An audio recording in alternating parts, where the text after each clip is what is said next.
All right, Mr. Emmanuel, welcome. Welcome. And welcome, everybody. We will be able to start in a few moments. If you had a chance to look at our official program, we'll be able to start in the next 10 or so minutes.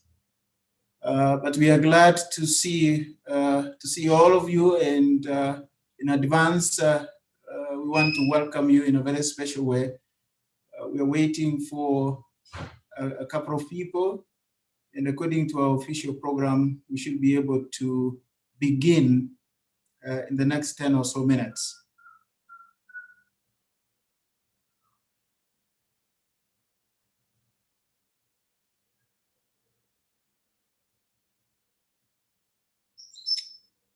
Welcome, Mr. Shirashi.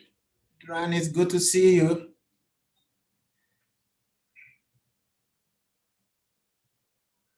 Welcome, Dr. Bhima Kantaria. Welcome. Welcome, sir.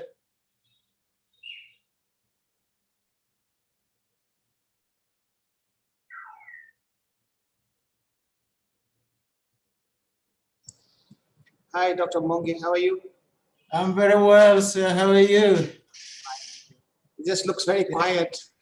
But yeah, it looks very quiet, but we should be able to begin. Our official time, according to the program, we gave some 30 minutes for people to come in, those who have network issues to try and sort them out, but we will begin at exactly 3.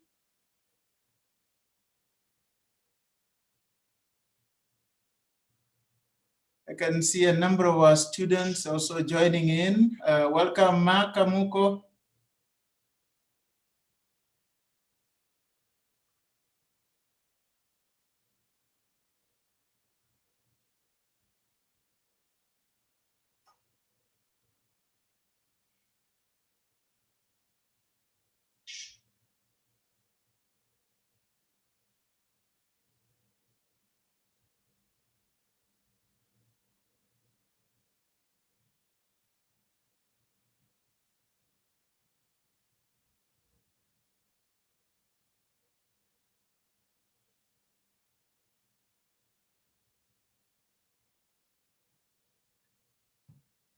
Madam Shujata Kotamraji, I can see you. Welcome, welcome, madam, welcome.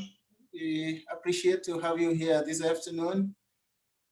Madam Mwende Mbefu Mtama, welcome, welcome, madam.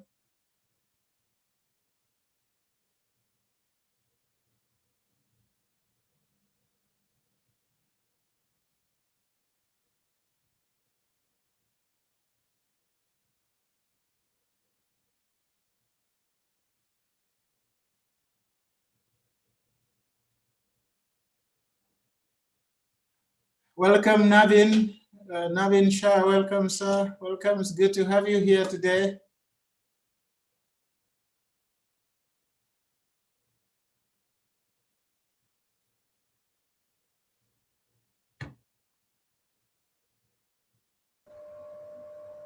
Yeah, good to be with you, Kenneth.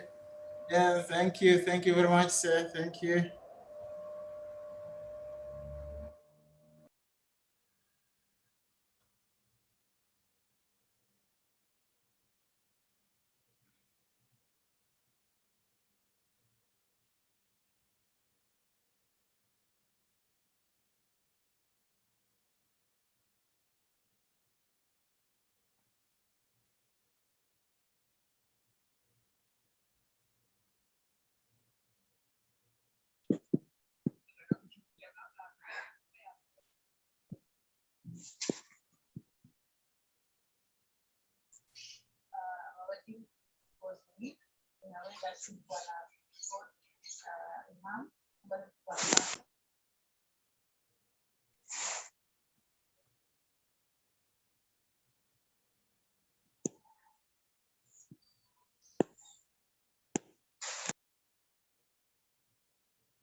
It's your name, so.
Welcome, Mr. Bhima Patel. Welcome, sir. We can see you. We might appreciate your presence.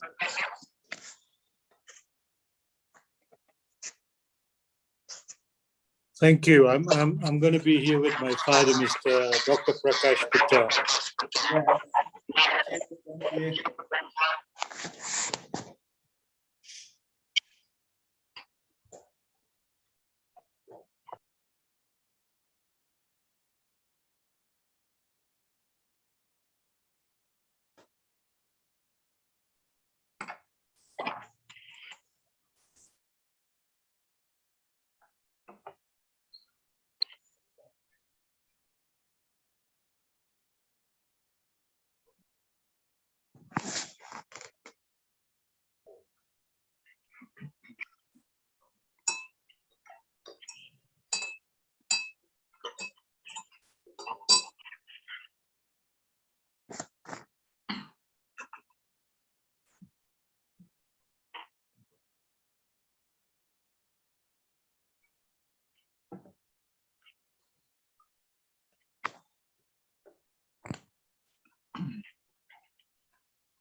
Welcome, Your Excellency, Deputy High Commissioner Assis Senior from the Indian High Commission.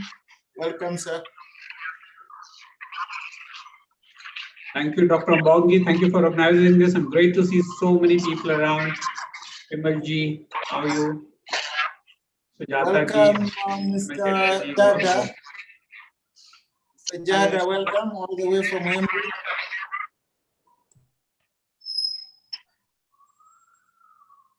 Mr. Bhima Jada, welcome all the way from Embu.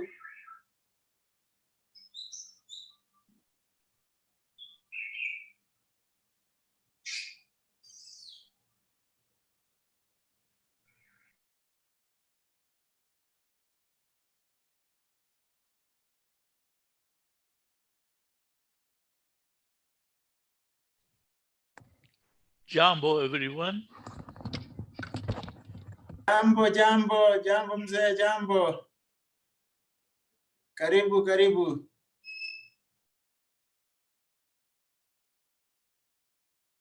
Asante sana.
Thank you for your patience.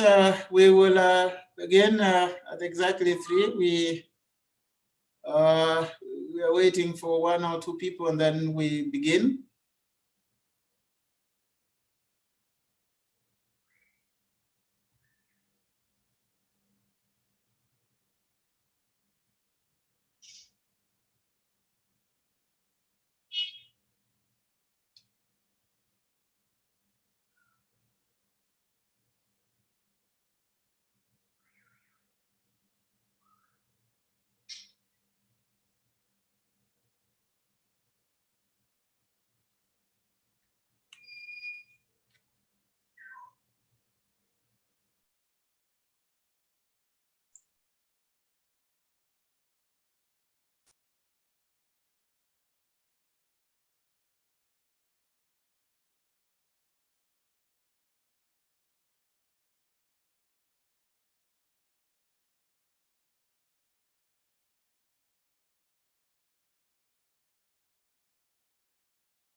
TRM, I can see you. Welcome. Welcome all the way from Uganda. We are happy to see you and have you in. Thank you very much. Thank you very much. I'm just waiting to start. Yes, we are just about to begin. We are beginning almost exactly at 3.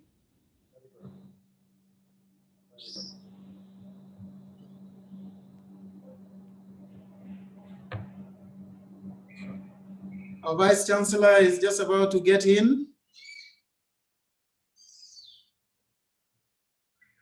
And also we will have His Excellency the High Commissioner in just a bit, and then we start.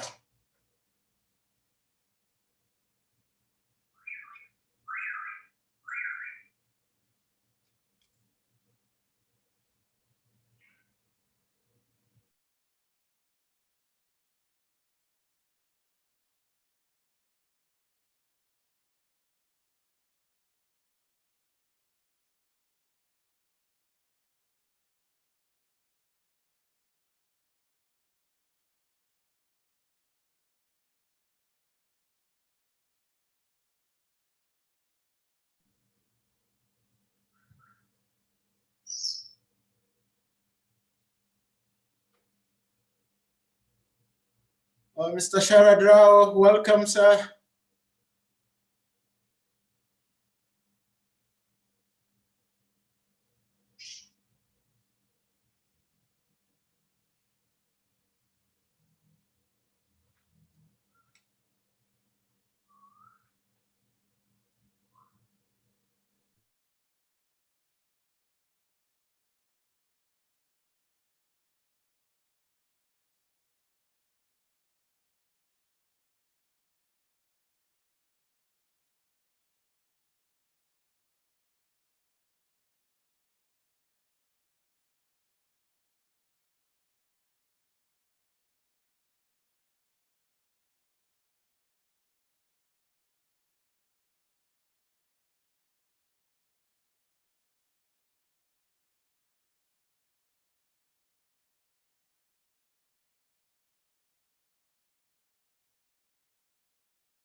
Yeah, what is it?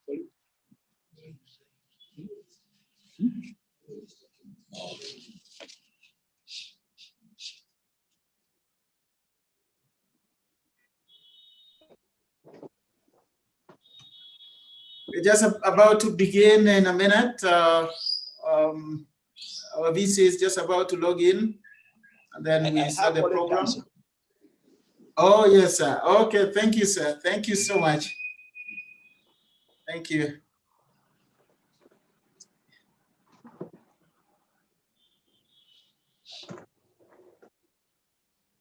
Let's give a minute for His Excellency Ambassador Brandler Paul to join us as we begin.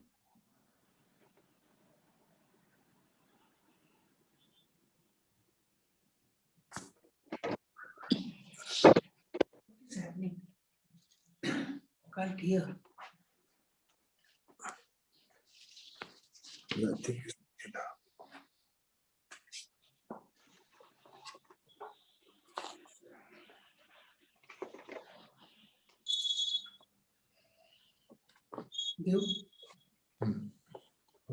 Right, I think, ladies and gentlemen, I just want to call our meeting, our webinar to order. And I want us to begin. Our Vice Chancellor, Professor Stephen Gitai Kiama, Your Excellency, the Indian High Commissioner here in Nairobi, Dr. Virendra K. Paul, and all the ambassadors and high commissioners here present this afternoon. I was expecting our Permanent Secretary, Department of East Africa, Dr. Kivit Desai, who is also the current chair of the Mahatma Gandhi Academic Society. I hope he will join us. He had confirmed. Our keynote speaker for the webinar, Mr. Sharad Rao, and the other speakers for the function, Dr. Bhima Kantaria and Tyagarajan Ramamurthy, the chairman of the Chandaria Foundation, Mzee Dr. Manu Chandaria, the chairman of Sanivas Foundation, Mr. Asif Karim, very good friend of mine, the managing director of the Kenyatta Trust, Ms. Mwenda Mudhama, members of the Kenya-India Friendship Association and the executive committee, who are partially in charge of organizing this great get-together, colleagues from different universities, both locally and abroad, invited guests, members of the University of Nairobi community, staff and students, friends, ladies and gentlemen, welcome. Welcome to this webinar this afternoon. And on behalf of the organizers of this meeting, I want to welcome you in a very special way. And our theme today is the University of Nairobi at 50, an epitome of philanthropy. From the outset, allow me to mention that this international webinar is jointly organized by the University of Nairobi through the Department of History and Archeology, the Kenya-India Friendship Association, commonly called KIFA, and the Indian High Commission here in Nairobi. And there are many officials from there led by His Excellency, the Ambassador. And many other friends of goodwill have sent us messages of congratulations on the ongoing 50th anniversary celebrations of our university.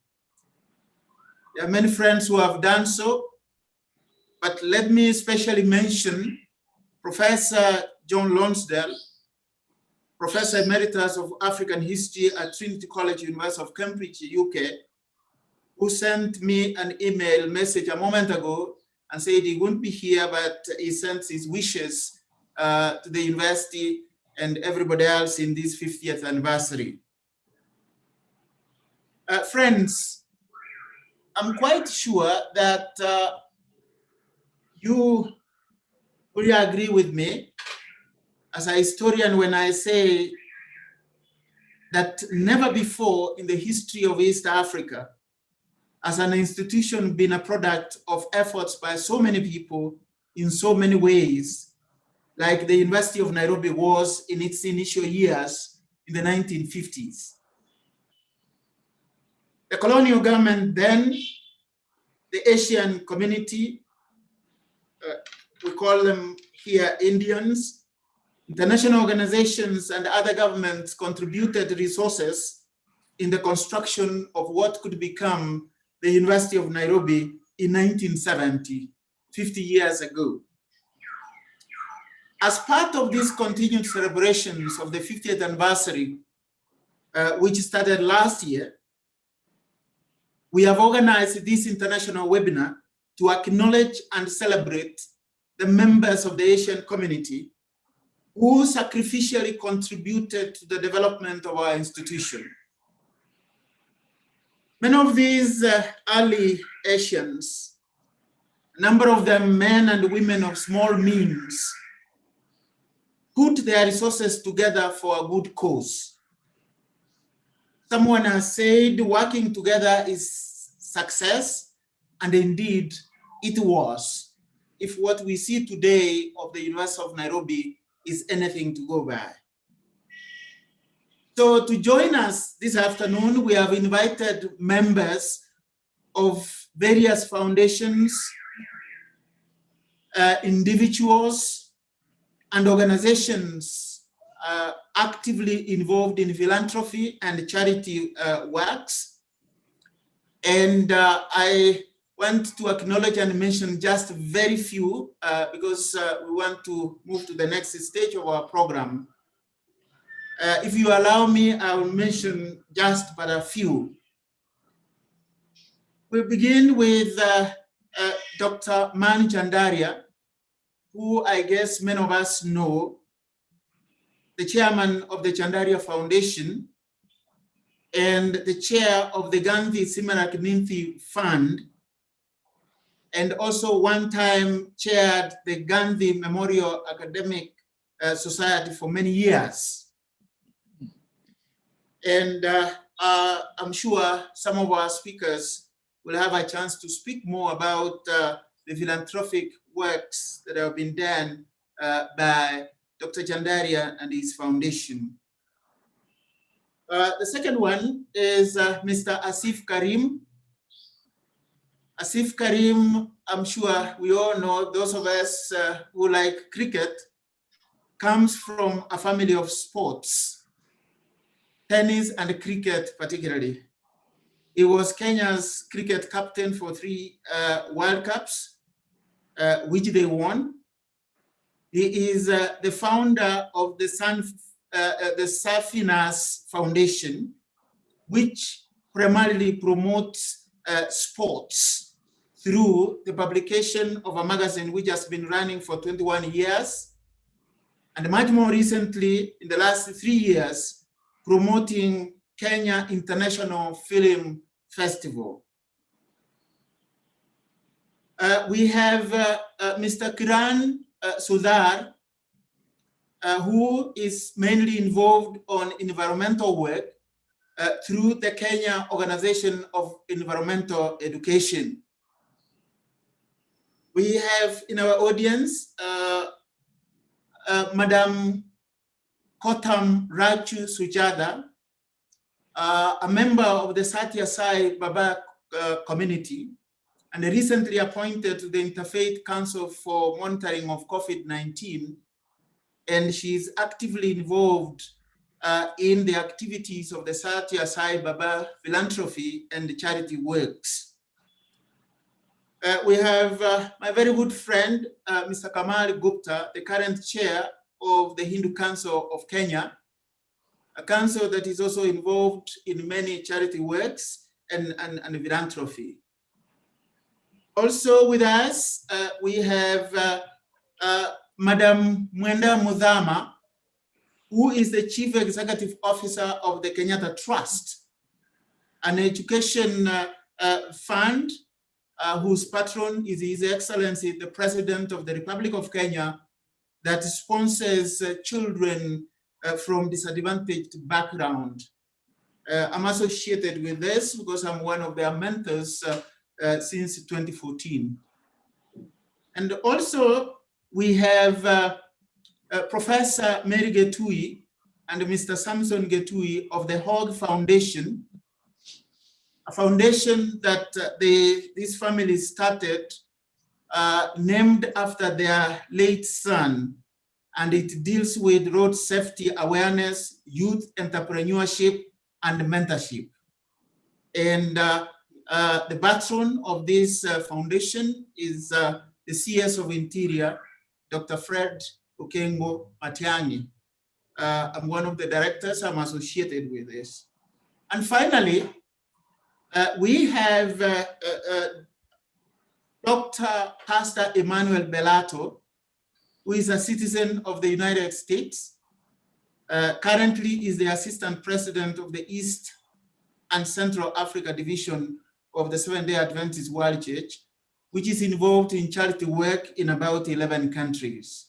Those are among the many people who have attended this, just to mention a few, to give you an impression of the kind of audience and the kind of works that we are celebrating today.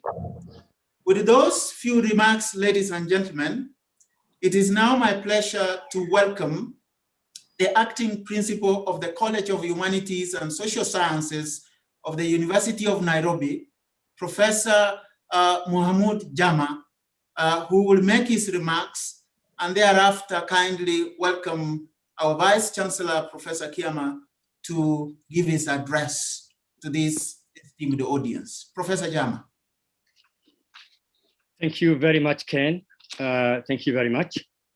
Our Vice Chancellor, Professor Stephen Kiama, His Excellency Ambassador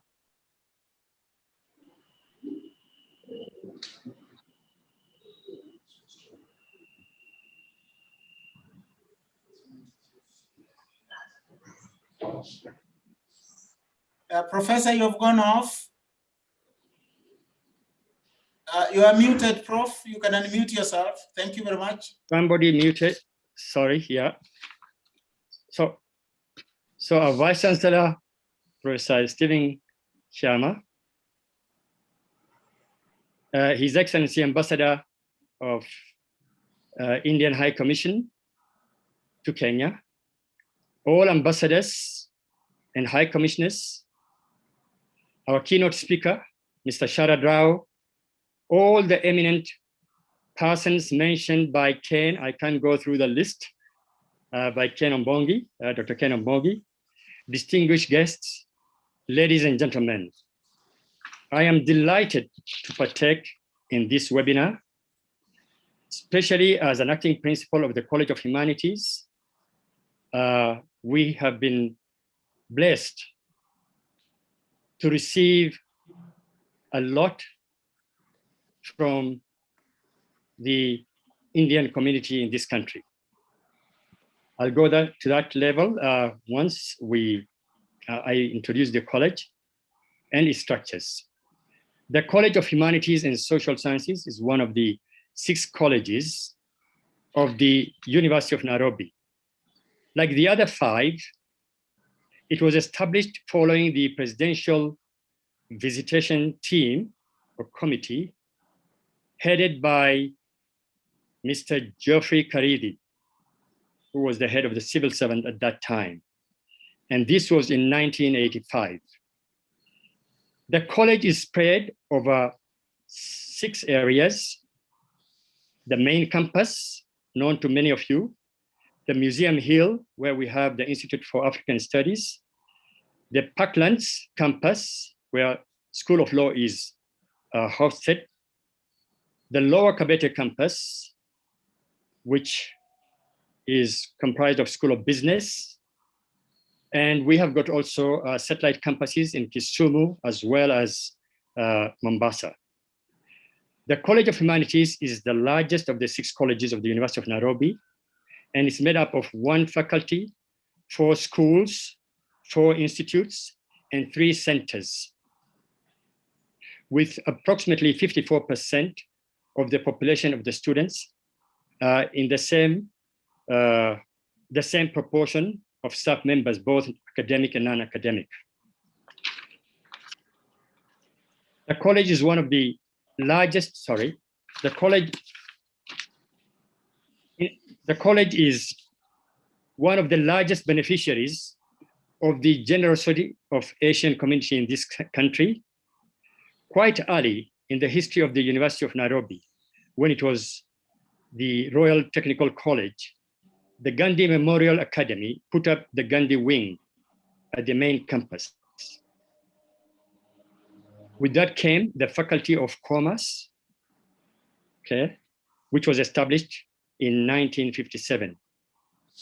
The Faculty of Commerce remained on the top floor of the Gandhi Wing. So was the School of Economics, Faculty of Arts, and later IDS. To date, the Gandhi Wing is synonymous with College of Humanities and Social Sciences. For instance, out of the 12 departments of the Faculty of Arts, 5 of them are hosted in Gandhi Wing, namely History and Archeology, which is headed by Dr. Ken, our MC, Dr. Ken Ombongi. Philosophy and Religious Studies, Sociology and Social Work, Psychology, Political Science are all hosted there. In addition, we have the Institute for Development Studies and School of Economics. All are in Gandhi Wing. So,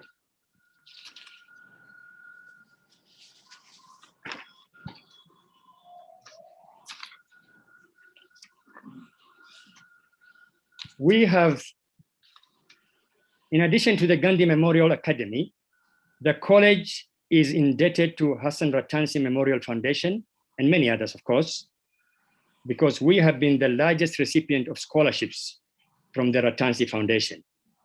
More recently, the foundation donated furniture to the tune of 10 million Kenya shillings. We have also benefited from the use of Chandaria Memorial Hall, and Manu Chandaria, Dr. Manu Chandaria is here, so we are very grateful to you, and which is in the elegant University of Nairobi Towers. 2 of the most recent international events held in the Memorial Hall were the launch of the Women Empowerment, Economic Empowerment, we call it the WE project, under the auspices of the African Women Studies Center of the College of Humanities and Social Sciences. And later on, very recently again, there was an international conference and book launch. And the theme was In Pursuit of Excellence, Memoirs of one of our eminent professors, Professor Charles Okidi. These were some of the benefits we have had from that hall in really hosting many of our events as College of Humanities and Social Sciences at the Memorial Hall. We are super grateful to our benefactors for their largesse and generosity.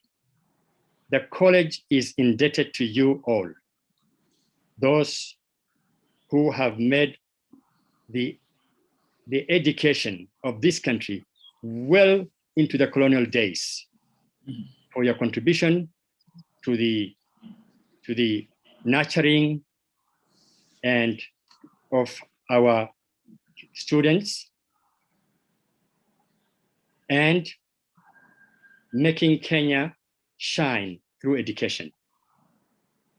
We are most grateful. It is now my singular pleasure to welcome the Vice Chancellor of the University of Nairobi, Professor Stephen Gitai Kiama to make his remarks, please. Thank you.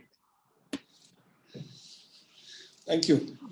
Thank you very much, Professor Mohamed Jama, the Principal, College of Humanities and Social Sciences, as well as the Chairman, Department of Anthropology, Kenny Boji, for organizing this very important meeting together with the partners.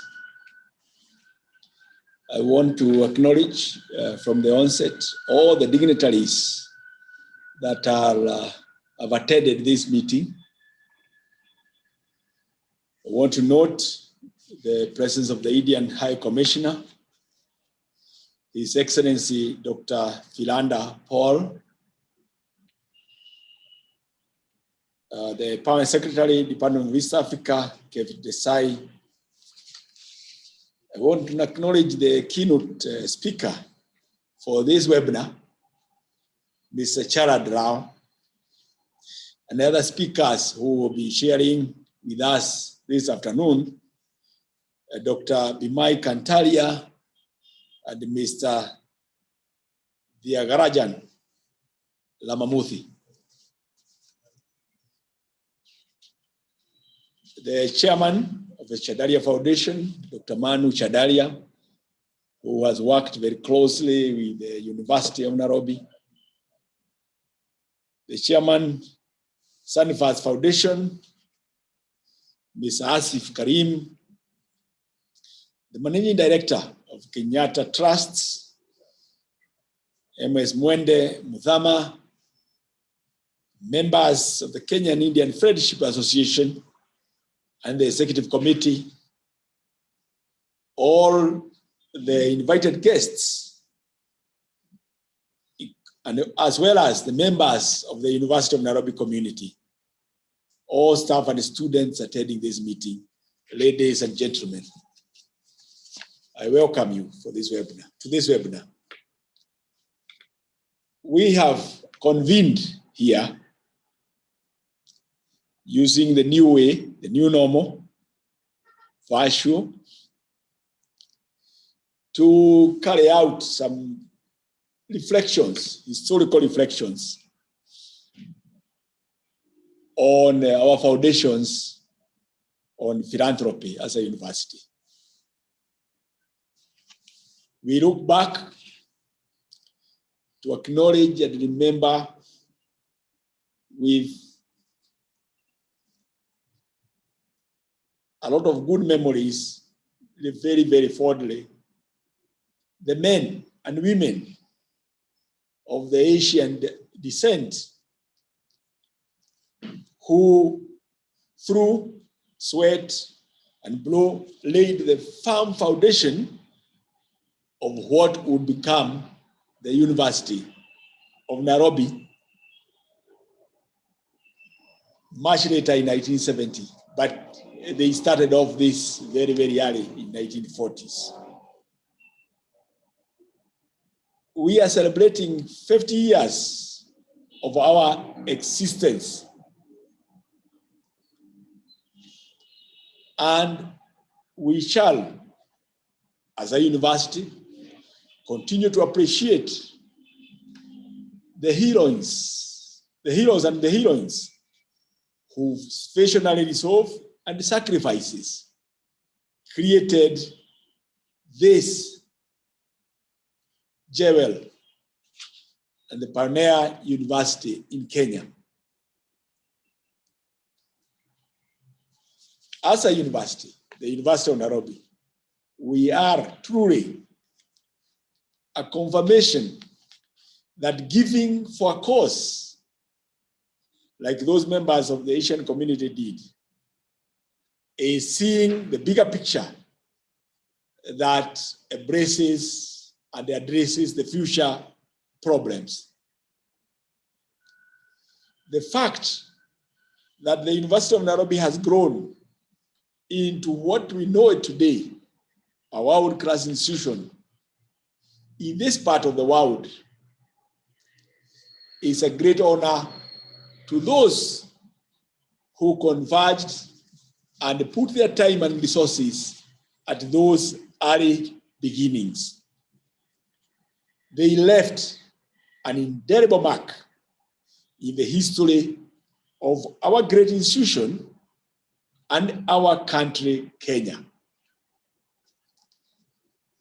And if I may say, in East Africa, Africa, and the rest of Africa, because many of our scholars have moved out from University of Nairobi to assist in the establishment or in mentorship of many other universities.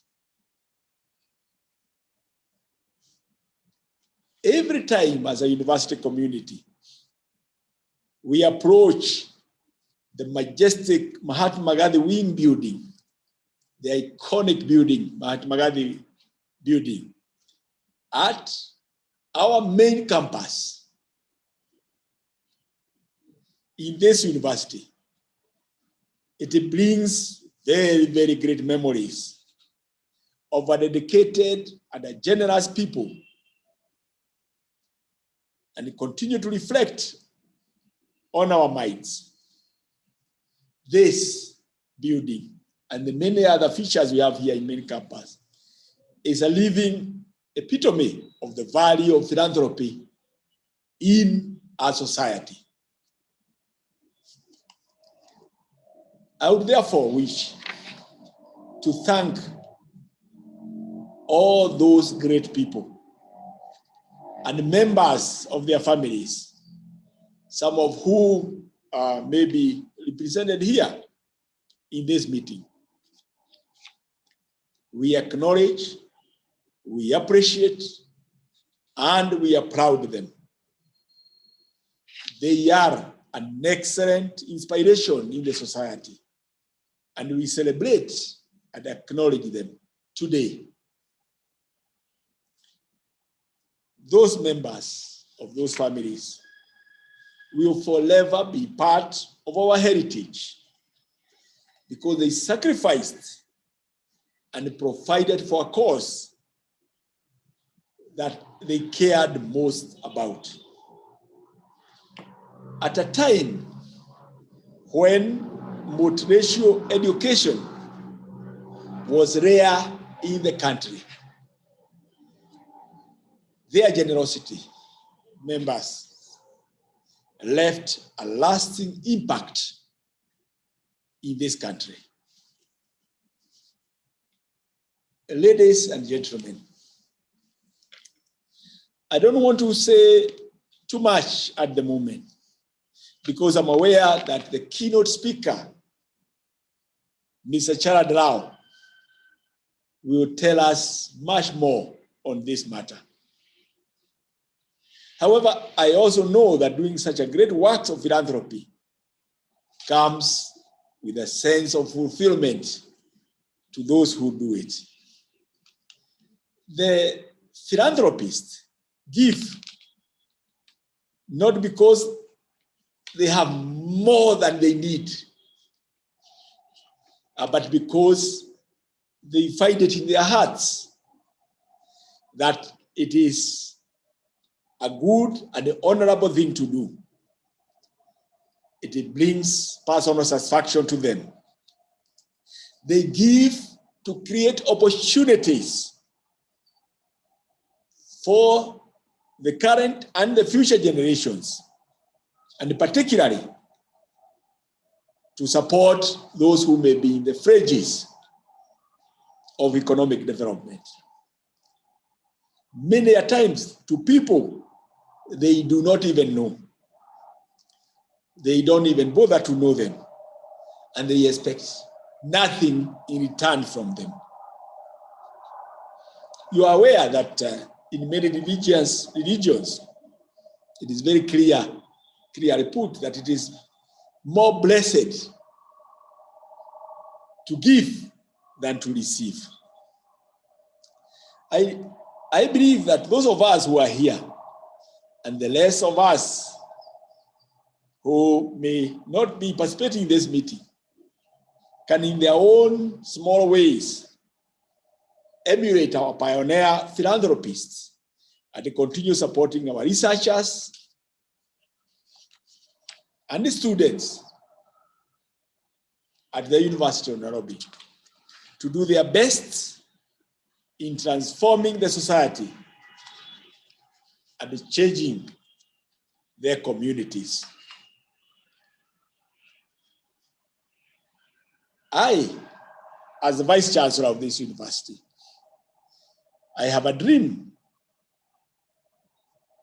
that we have what it takes to establish an endowment fund that will support the university in filling the gap, the financial gap it has to be able to address its work on transforming communities. I am certain that with your support,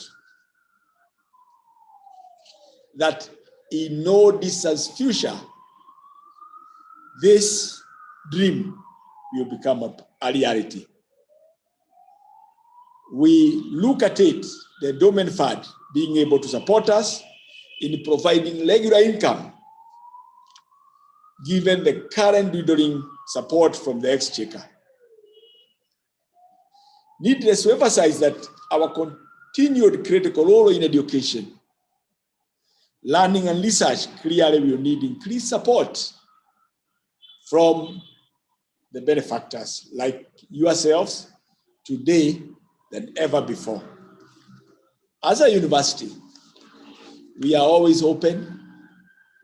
We believe that any gift, small or big, will make a great difference to this institution.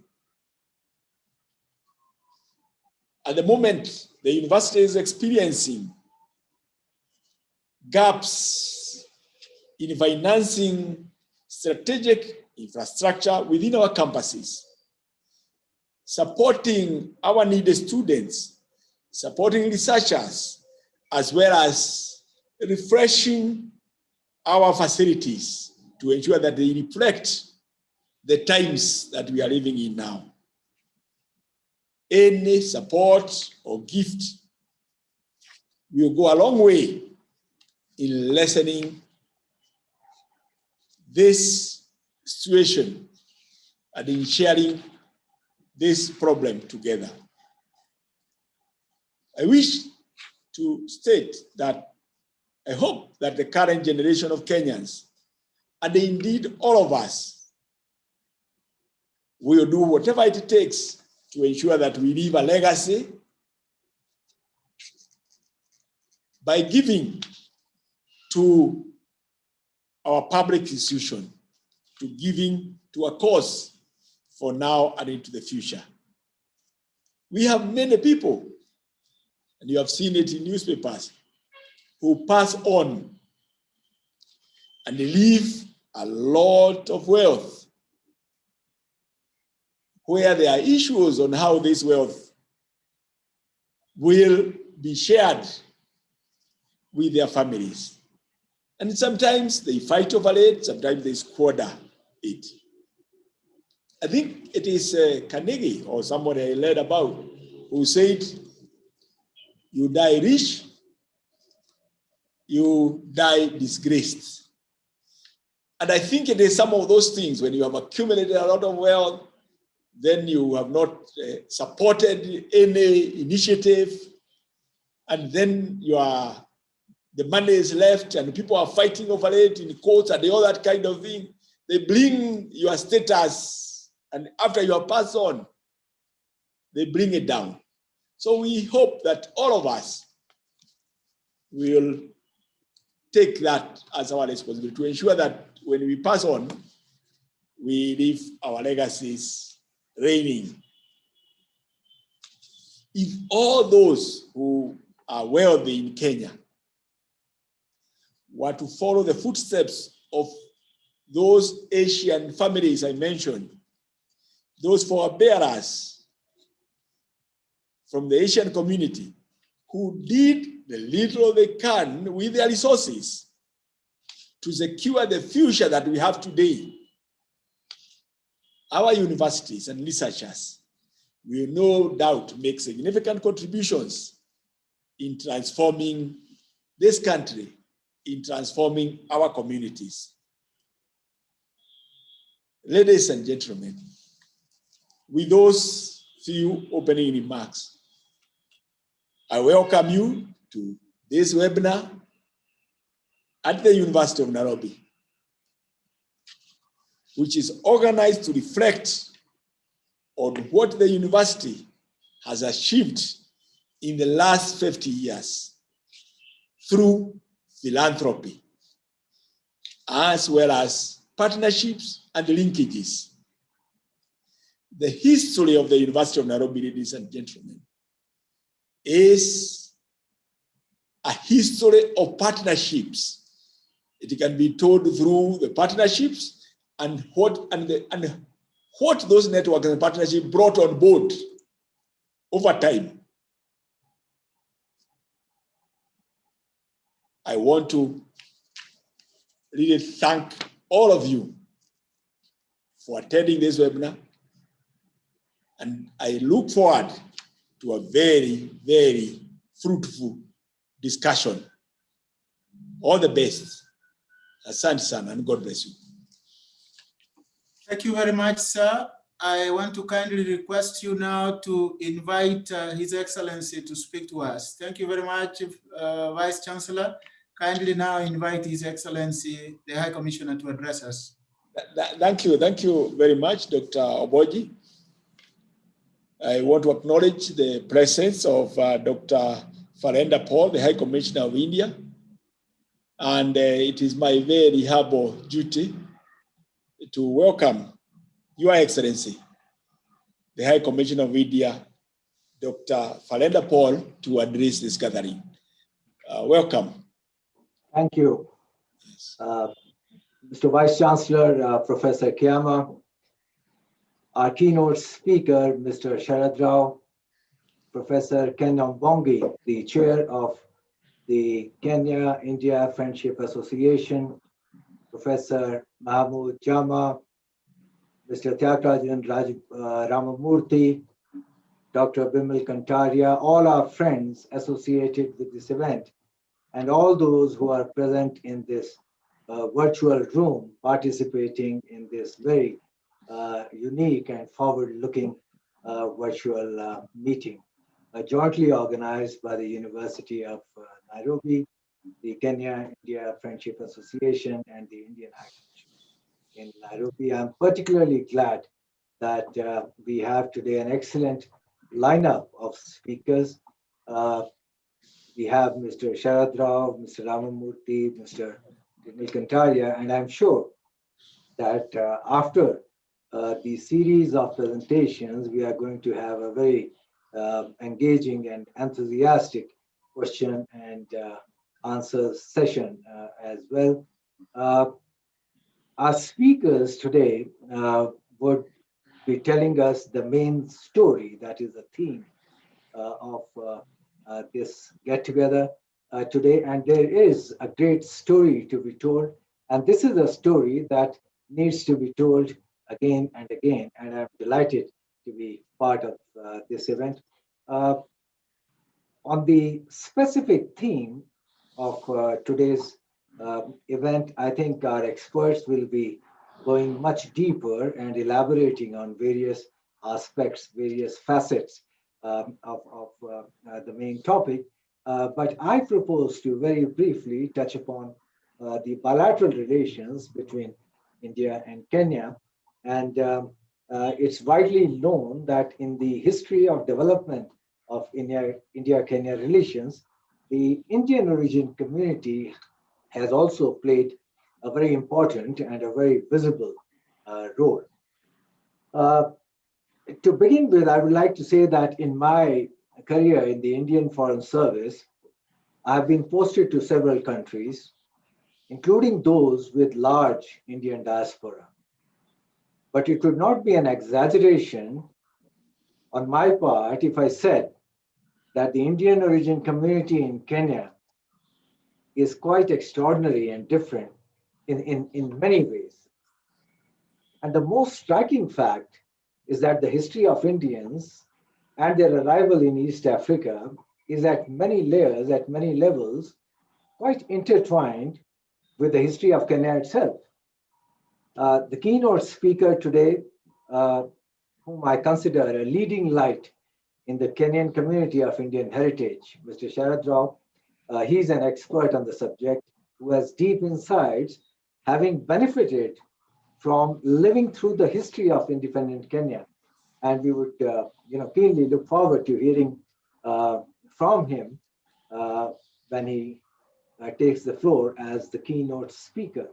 Very briefly, I would like to acknowledge in a few words the long-standing and important and a mutually beneficial relationship that the High Commission has had with the University of Nairobi.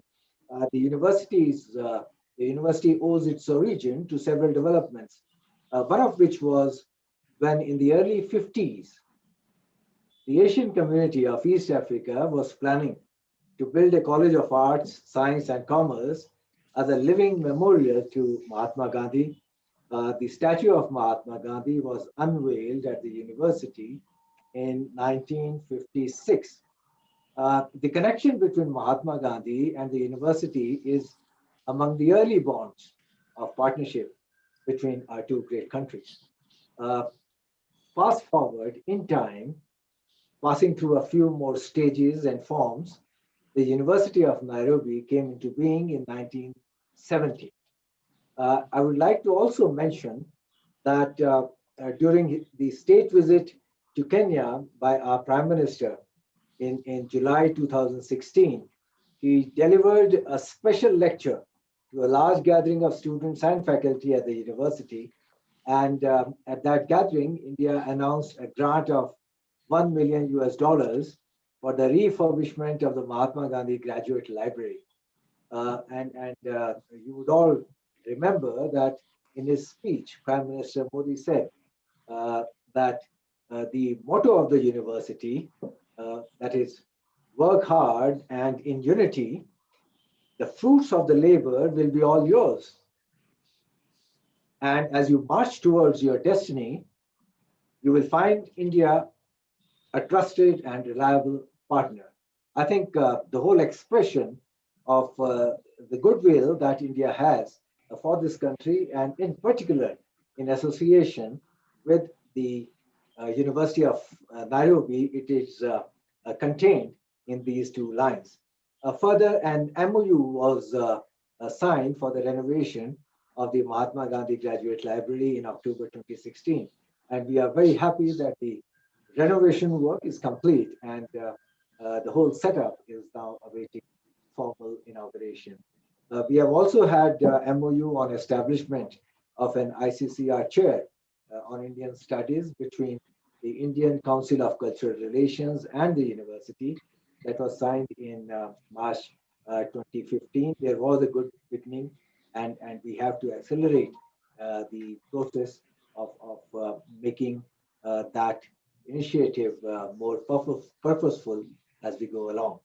There are also certain collaborative documents of cooperation between the University of Nairobi and several other individual Indian universities. And most recently, this was soon after my own arrival in this beautiful city, the 151st birth anniversary of Mahatma Gandhi, which also coincided with the 14th International Day of Nonviolence, was celebrated in collaboration with the University of Nairobi on the 2nd of October last year.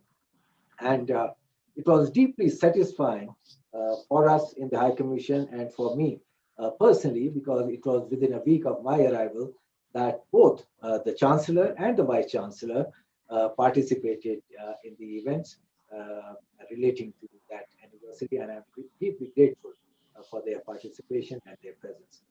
I'm very happy to note that the idea that we had discussed soon after my arrival in Kenya of making this joint initiative that has taken a very wonderful shape, manifesting itself in the event that we are having today. And I would like to say to the entire gathering today that please count on High Commission's fullest support towards activities that brings our peoples together.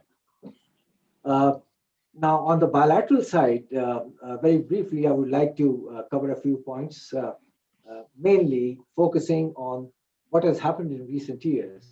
Now, recent years have seen tremendous progress in our bilateral ties through the roadmap that has been devised during the Prime Minister's visit to Kenya in 2016, followed by a very successful reciprocal visit from Kenya to India by President Uhuru Kenyatta, and also through the instrumentality of India-Africa Forum summits. The cooperation has further strengthened, including in the framework of COVID-19, besides the usual menu of items for our bilateral cooperation. We are passing through difficult times, and it would be relevant here to remember that both our countries were together in those difficult periods of lockdown. Over 1,500 Indians were repatriated from Kenya, and likewise many Kenyan nationals stranded in India were repatriated back home to Kenya under India's Vande Bharat mission. Air India's comeback in 2019 with its regular Mumbai-Nairobi service has facilitated people-to-people contact. India is actively involved in President Kenyatta's Big Four agenda. And here we talk about the four main primary focus areas. And I'm glad that the Indian origin community in Kenya is at the forefront in many initiatives to fulfill various action points relating to those agenda. Traditionally, India has been one of Kenya's largest trading partners. And what is less advertised is that India is one of the largest sources of foreign direct investment into India, with an investment of over 3.5 billion. And according to several estimates, Indian FDI has created a large number of jobs in Kenya. And this has been the larger approach of Indian businesses. And here too, I would like to recognize the important and visible role of the Kenyan community of Indian heritage. Thousands of Kenyan nationals choose India as their destination for medical treatment and healing. And I would like to place on record that even at the height of the lockdown periods, when several categories of visas had to be suspended, we remained more understanding for our Kenyan friends for their travel to India for medical reasons. Now, very briefly, let me touch upon the talk of the day, or the talk of today in Kenya, which is the vaccines. The first consignment of COVID vaccines landed in Kenya on Tuesday night. And what has arrived is part of the much larger volume of made in India COVID vaccines planned to be supplied to Kenya under the COVAX facility. I choose to mention this here in the context of today's event, because in several ways, it's a manifestation of the depth of the mutual goodwill and friendship between the two countries, where, again, I would like to highlight the role being played by the Indian origin community. And it is satisfying to see vaccines manufactured in India arriving here for use in Kenya, and India stands in full solidarity with Kenya in this difficult period. If we step back and see the origin of India's vaccine support policy, it is in essence the practical implementation of Prime Minister Modi's assurance that India would help make vaccines accessible and affordable to the world. I would also like to encourage all those present in this virtual room to make some time to read a brief intervention that was made by our Foreign Minister, Dr. Jaishankar, concerning the pandemic at the UoN Security Council on the 17th of last month. And he had put forth 9 points or 9 principles for collective consideration of the international community as to how do we go forward? Let's think about those 9 points and find a way forward that is good for the entire humankind. And these principles or these points are rooted in India's ethos of sharing. Besides our unique experience of dealing with the coronavirus in a population of over 1.3 billion people, India's scientific and technological abilities, manufacturing capacities, and also a long-term vision of a more safe, secure, and prosperous world. And I would like to highlight one point, one of the 9 points, which I attended a briefing by President Uhuru Kenyatta for the diplomatic corps earlier today. And there was a clear mention, and it was very loud and clear, that the vaccine distribution should be based on the principle of equity, and vaccine nationalism is something that needs to be opposed. And one of those 9 points I would mention, and it is stop vaccine nationalism, indeed actively encourage internationalism. I think this is the essence of the larger Indian philosophy as far as India's vaccine support policy goes. For the record and for information of all those who are interested in this, India happens to be the largest producer of vaccines in the world, with about 60% of the global share. And Indian vaccine capacities, and this is very important to note, Indian vaccine capacities will generate another 1.1 billion doses for the WHO-led COVAX scheme. In summary, I would say that India is playing a global role that it has been called upon to play towards the health security of billions of people across countries. Before I conclude, I'll say a few words about the global economic impact of the pandemic, which goes beyond the health and medical dimension of it. We all know that victory over the virus is not an end in itself. There are parallel efforts underway to recover as early as possible from the widespread economic damage it has caused. It would need new orientation and even new partnerships towards large-scale rehabilitation of the severely dislocated economic machineries globally. India stands ready to contribute. According to the IMF projections, India is going to register 11.5% of economic growth this year, that is 2021. And the world needs robust, resilient, and truly dependable supply chains as we recover. And India stands prepared to contribute to a number of other economic sectors, including digitally driven, besides healthcare supply chains. And in this process, we sincerely look forward to closer engagement with Kenya. And here we know that the Indian origin community in Kenya is going to play the role that they are capable in playing at both government and business levels.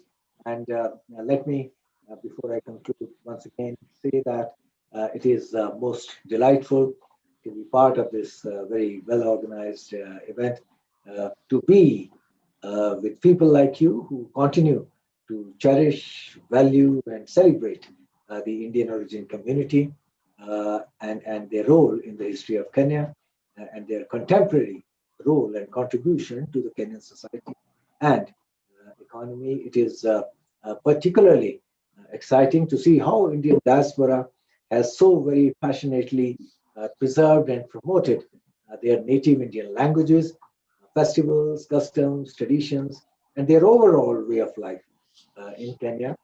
And we are assured that this has a lot of potential to continue to bring our two countries even further closer together in the years ahead. With these words, I thank you once again, and I wish you all the very best, and we look forward to listening to our specialized speakers who are going to focus on the theme of today's event. Thank you so much. Thank you, Your Excellency, for those wonderful thoughts. Thank you very much. We have come to the moment that we have been waiting for, the moment for our speakers. And allow me to introduce our first speaker. I will want to urge our students who are here in large numbers, as I can see, that please let's listen carefully because we might be setting questions from some of the lectures that we are listening to this afternoon at the end of the semester. Our first speaker of the afternoon is Mr. Tyagarajan Ramamurthy. Mr. Ramamurthy is popularly called TRM. That's what we call him. Mr. Ramamurthy has close to 5 decades of work experience here in this country. And currently he serves as the group strategic consultant of the Industrial Promotion Service, which is a branch of the Aga Khan Fund for Economic Development, which deals with power generation, printing, packaging, healthcare, agribusiness, and many others. Mr. TRM is going to speak to us this afternoon on the subject entitled Professionals and Philanthropy. You are welcome, TRM.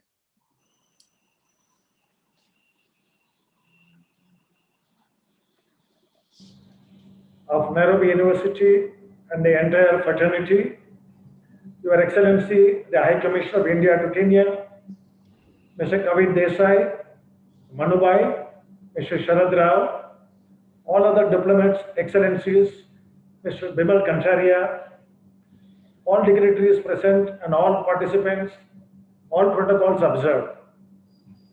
First of all, congratulations to the University of Nairobi on the 50th anniversary celebrations.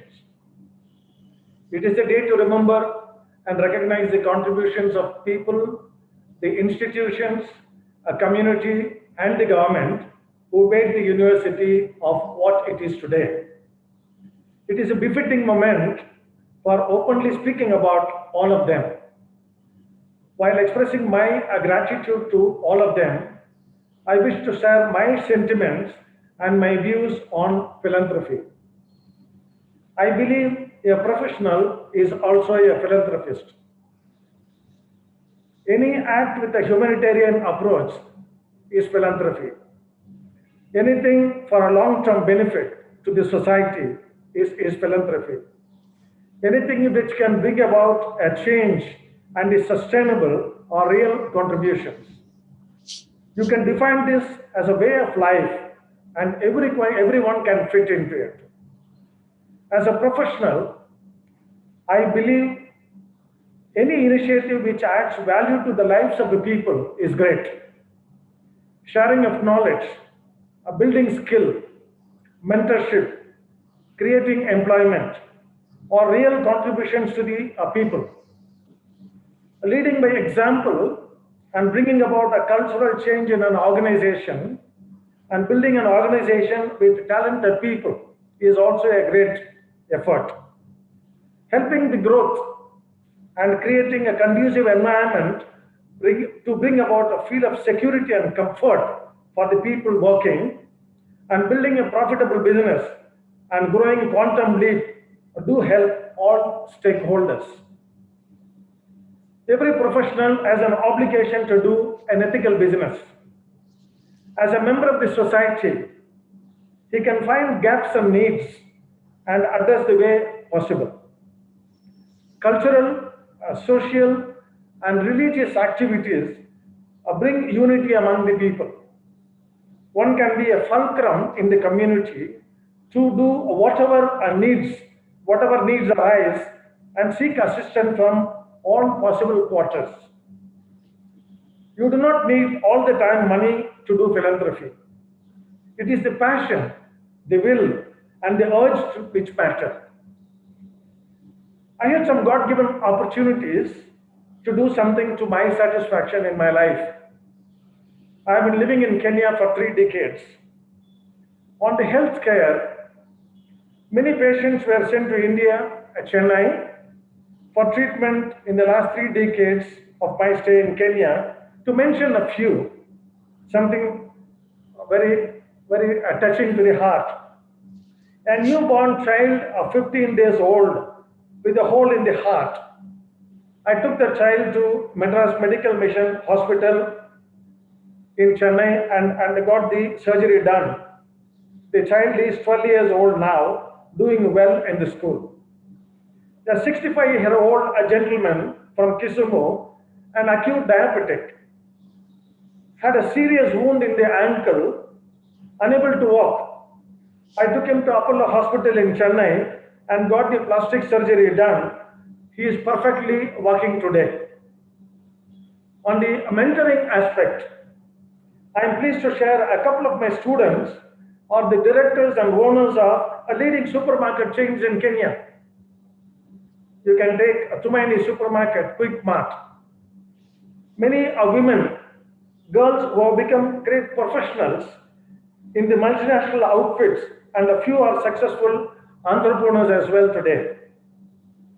What I feel happy about is what a professional like me can do to help the business, the community, and the government build a sustainable economy.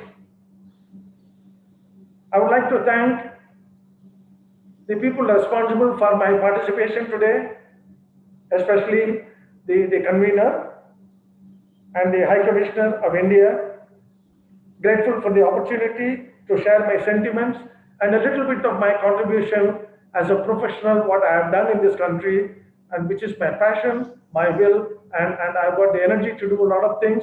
I am available for any of you to engage in any activity which may make sense to you. With my limits, whatever I can do, I'm here to do to anyone who approaches me. Thank you very much. Thank you very much, TRM, for those wonderful thoughts. And I want to indicate that if you have any questions, please just hold into it or write it on the chat, and we'll be able to respond at the right time. Our next speaker, ladies and gentlemen, is Dr. Bhima Rajinikant Kantaria, sorry. Bhima Rajinikant Kantaria. He holds a bachelor's degree in economics from the University of Birmingham in the UK. He also holds a master's in business administration from the Imperial College, London University. Mr. Kantaria is the managing director at Elgon Kenya Limited, one of the largest companies in East Africa, employing over 1,000 people and having interests in Tanzania, Uganda, Ethiopia, and Zambia. Mr. Kantaria is going to speak to us on a subject entitled Asians and Philanthropy. Why? Welcome, Dr. Kantaria. Thank you very much indeed, Dr. Kenneth. I do want to acknowledge of course, the presence of some very senior people in this chat, starting with, of course, our permanent secretary, Dr. Kevin Desai, who is now the most senior Asian leader in government. And we are very proud of what Dr. Kevin Desai is doing. We're right behind him. And we want to thank, of course, the government of Kenya for supporting the Asian community in lots of different positions in government now, including, of course, Jayant Malde and all these senior people in government who are from the Indian background. Of course, the Vice Chancellor of the Nairobi University, Professor Kiama, His Excellency Dr. Paul, who is new to our country, but Dr. Paul, it's just incredible how much energy you have, sir, and you've been running around all over Kenya and doing a really wonderful job. So we want to thank you for being such an exceptional leader in such a short time. Of course, Mr. Sharad Rao is a very eminent personality in Kenya, and we are very proud of him for doing such a great job in government, and being an Indian, of course, we're doubly proud of him. Manu Chandaria is here. And lots of our friends and companions are here as well. So karibu to all of them as well. The question you've asked me, Dr. Kenneth, is quite an interesting one. And it got me a little bit thinking, why do why do Indians and Asians in particular do so much charity? It's, nowadays you read about all these big billionaires in America and they do CSR, and it's a fabulous, trendy word to use. But I went back to history and I checked for the last 100, 200, 300 years, so many hundreds of years, Asians and Indians have been doing this sort of charity work just as normal. It never had a title. We never knew that what we were doing was something different. And suddenly these big American billionaires came and they put a title on it. But we as a community have been doing it for decades in this country. I'll come to a few examples of where, I think projects that need to be highlighted. And of course, we talked about Nairobi University, but I think there's two essential reasons why as Indians or Asians, we look at charity slightly differently. One is the spiritual or the moral dimension. And a lot of you have heard words like dharma and karma. And I think sometimes it's important just to break it down. What does dharma mean and what does karma mean? Dharma means, of course, it's our duty to society. We just feel we have to do it and give back to the community. And karma is that we give, or some actions we do without any expectations of rewards. So lots of times you'll see our Asian communities giving to various charities with no hidden agenda. We don't say, we'll give you this if you give us this in return. So it's part of our culture, it's part of our upbringing to assist the communities. The second big one, I think, is, I think living in Kenya, I think it's just our responsibility and our duty to develop the society around us. I think it would be very selfish as a community to be successful maybe in business and not give back to the very community that is supporting us. So if you look at what Dr. Chandari is doing, over the last sort of 50 or 60 years, he's been growing Comcraft Group and the various companies he has. You see the amount of development he does around him. If you look at some of the families that we have, like my family, Kantari family, it's a portion of our profits. We always find a way of finding and giving back to the community. So we have developing the communities around us, as well as, of course, our own families as well. So I think it's a duty-bound sense of responsibility we have, that the community we're making money from, or the community we live in, we have to give back to that particular community.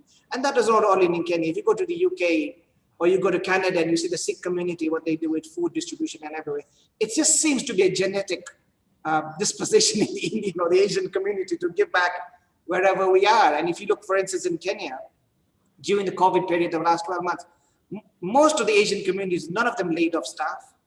In fact, a lot of them give back to their staff, their workers. They give food hampers and they gave a little bit more extra charity. And there was a great deal of movement to give back to the Kenyan community, Kenyan society during this really difficult COVID times. If you look at what happened in the terrorist bombing at Westgate, the very first people who were there on site were the Oshawa community, who set up camp there for the 3 or 4 days, and they cooked food and they distributed food for the emergency workers. So you can see it's not that we're expecting anything back. We don't want a pat on the back. We don't want to have a reward for it. It's just something we feel we should give in our communities. And with your permission, Vice Chancellor, I do want to, and since His Excellency Dr. Paul is here, I did want to highlight a couple of projects which I think are very important that we highlight to the rest of the community in Kenya. Of course, the two important hospitals in Kenya are the MP Shah and the Aga Khan Hospital at Aga Khan University now, which, as you know, historically were the very first hospitals that allowed non-whites into their halls. So MP Shah was particularly put up to treat Indian or Asian communities during the colonial days. And I know my friend Aurelio Robello is on the line, and he'll probably give you a better history than I would. But some of these things are maybe forced upon us, for instance, during the colonial times, and we had to find avenues of supporting the Kenyan community. As you know, the colonial days were quite harsh. And I think the Indian community realized, and then they put up these big hospitals in Aga Khan or whatever. Recently, there's some of the big communities, like the big organizations like Lions or the Giants or Rotary, have been in an exceptional amount of work. A lot of them were previously very much Muzungu-oriented or European-oriented. Then the Indians were quite active in Rotary and Giants and Lions and Masonry and all these. But recently, there's been a massive movement towards sort of, I won't say Africanization, but localizing these institutions. So if you look at Rotary now, 95% or 98% of Rotaries now made of local Kenyans, which is wonderful. It's a great, move towards encouraging the local community to also give back to the community. So if you look at what the Jalaram Medical Center, recently it was put up, I don't know, Vice Chancellor, if you've been there, but that was put up purely on charity basis. It cost 2 billion shillings. It opened a couple of weeks ago, and I think we should take you there, and Dr. Paul as well, His Excellency, to see just incredible things we've done with the Jalaram Medical Center. It was put up with 2 billion shillings of private Indian money. No money came from the government. It's fully run on charity basis. All the expenses are on a subsidized basis, so the Indian community is subsidizing it. And if you go there, it's 5 o'clock or 6 o'clock in the morning, there's only queues of 190 coming into the system of Jalaram, which is investments. If you go to the Don Bosco homes, for instance, Don Bosco in Karua was fully built by donations as well. The Lions Eye Hospital is another very classic example, which is obviously run by the Lions organization. But again, no, very minimal cost to the Kenyan 190. What Hare Krishna Temple does of feeding hundreds and hundreds of people every day, or the Kanubai Babla School in Dayani, again, fully on charity. I know my friend Hasmukh Bhai Devani is on the line, who's chairman of the Asian Foundation, and what he did with Manu Chanderi with the Asian Foundation Market in Parklands. And in all the stuff that Manu Chanderi does with the Chanderi Foundation are just exceptional projects in this country. And again, you can see there's no ulterior motive, any of them. I think we just feel as a community, it's just part of our responsibility to give back. So I don't want to say you're giving me a very short time on a very complicated subject and a very big subject, but I do want to, thank all the organizers of today for acknowledging the fact that, the Indian community, or we call ourselves the Tribe 44, are fully part of the Kenyan society, and we're playing an important part in contributing to the development of this country. Thank you very much indeed, ladies and gentlemen. Thank you.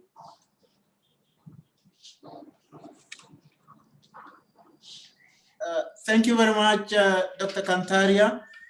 I have a student who is studying the history of philanthropy in Kenya, focusing more on the Indian community. One question I've been asking him, why philanthropy? That's why I gave you that question, and I'm sure, Alex, you have heard the answer. That will be a subject of our discussion in our next meeting. Thank you for helping him. And you are likely to be one of his respondents when he does his oral interviews. Our next speaker is Mr. Sharad Rao. Sharad Rao, in a predominantly Kenyan audience, it doesn't need any introduction.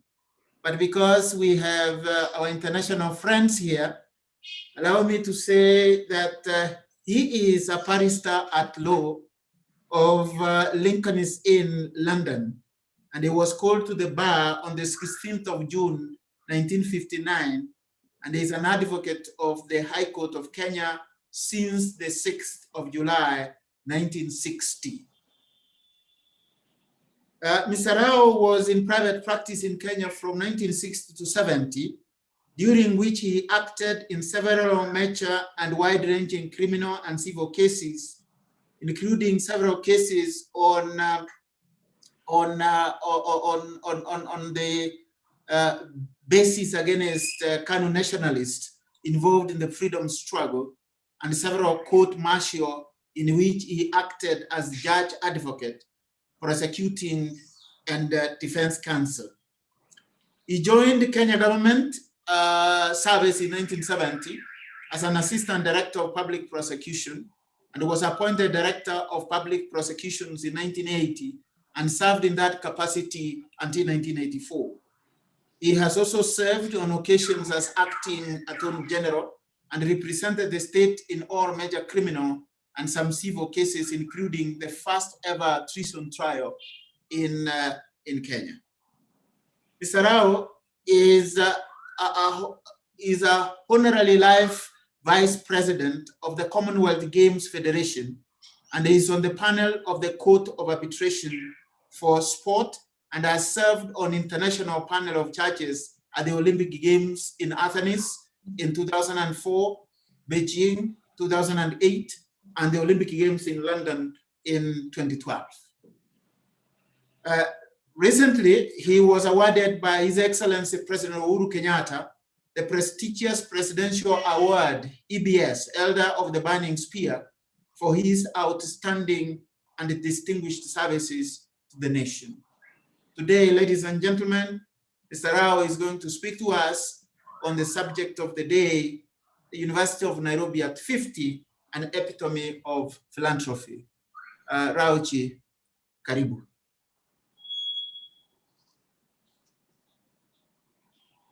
Unmute yourself, sir. Unmute yourself. Okay, now you can? Good. I hope you can. Yes, we can hear you, sir. Thank you.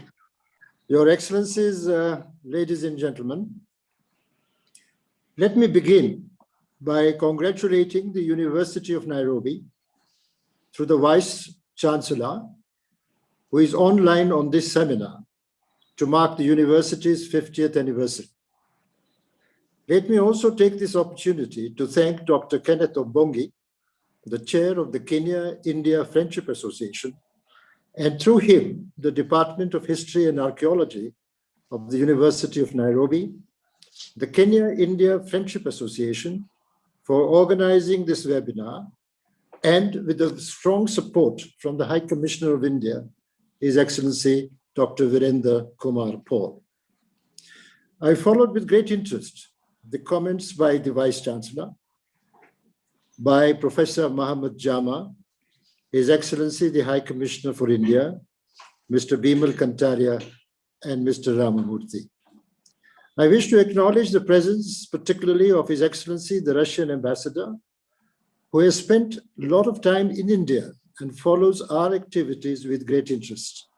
He is one of the participants in today's seminar.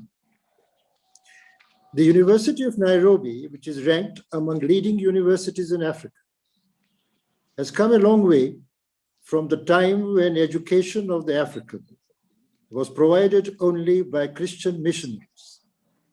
European, Asians, and Arabs were left to their own initiatives.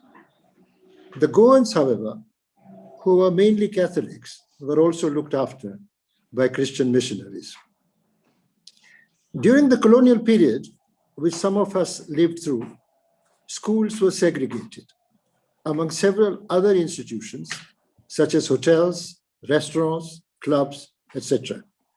Even the trains had separate compartments for European, Asian, and African, as indeed the toilets, which were marked European, Asian, and African. We went to separate schools.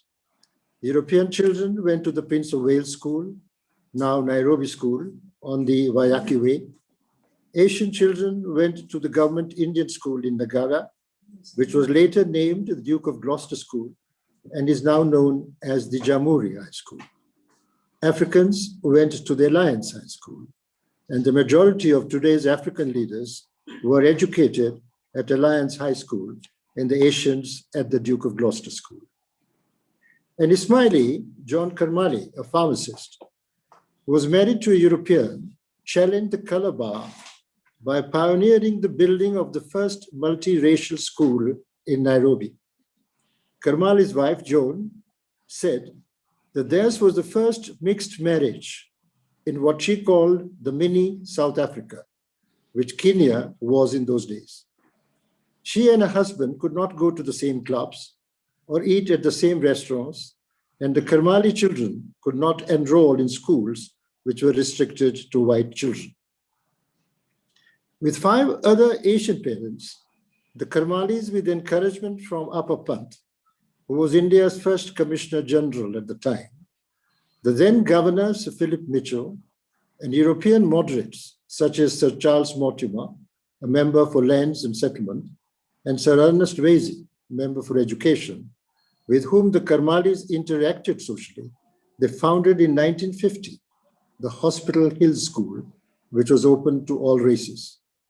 Starting with 20 pupils, it soon developed into a full-fledged primary school. After independence, schools opened up to other races. Although Europeans who did not want their children to go to the same schools sent their children to international schools or high-end private schools such as Banda, or sent their children to boarding schools in England.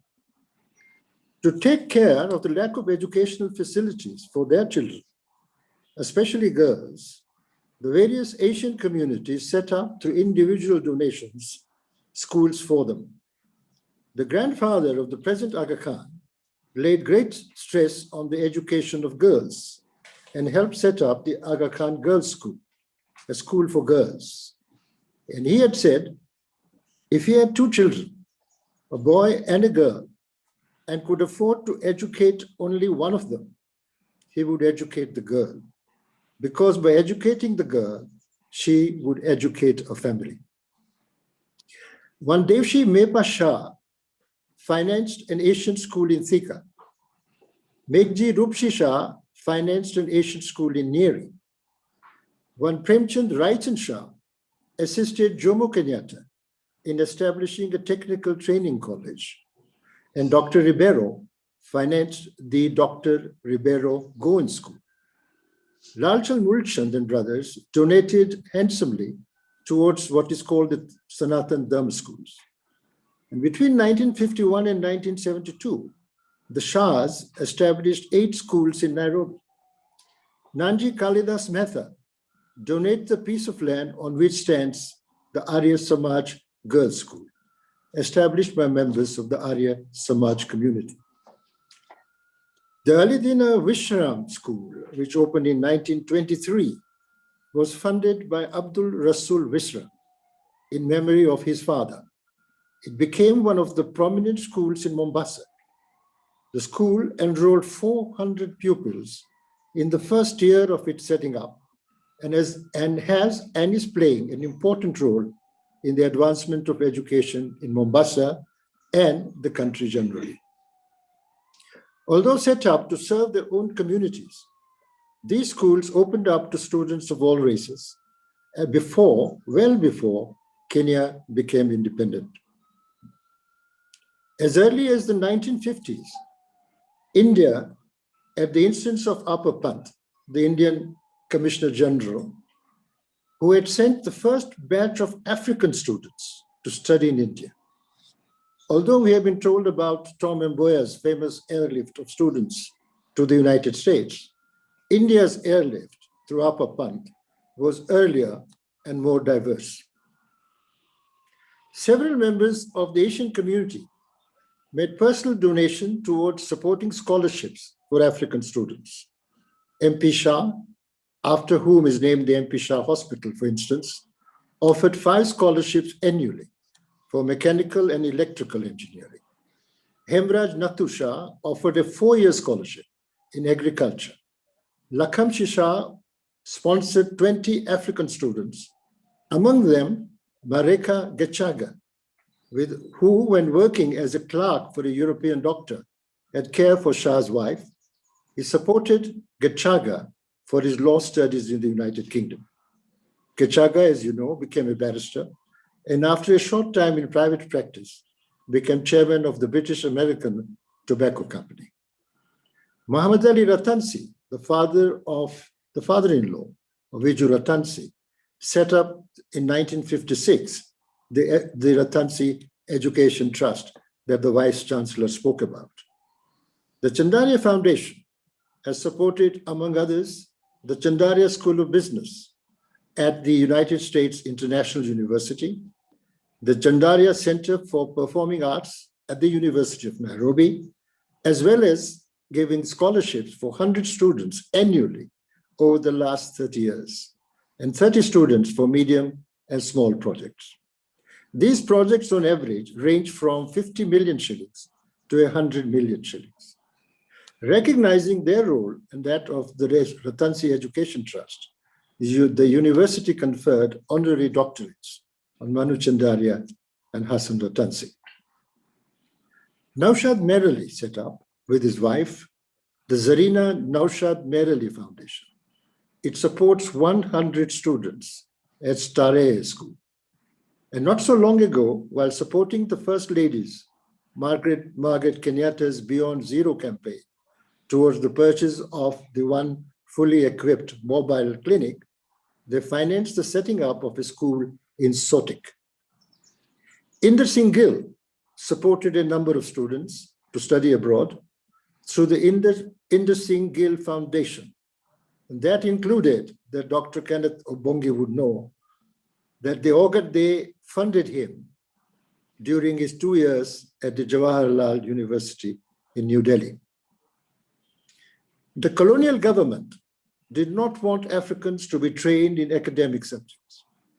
They wanted to impart on them what they called practical skills. Hence, it set up in September 1951 the Royal Technical College, Nairobi. The foundation stone of that was laid in April 1952. During the same period, the Asian community was planning to build a memorial for Mahatma Gandhi in the form of a college to provide higher academic education open to children of all races.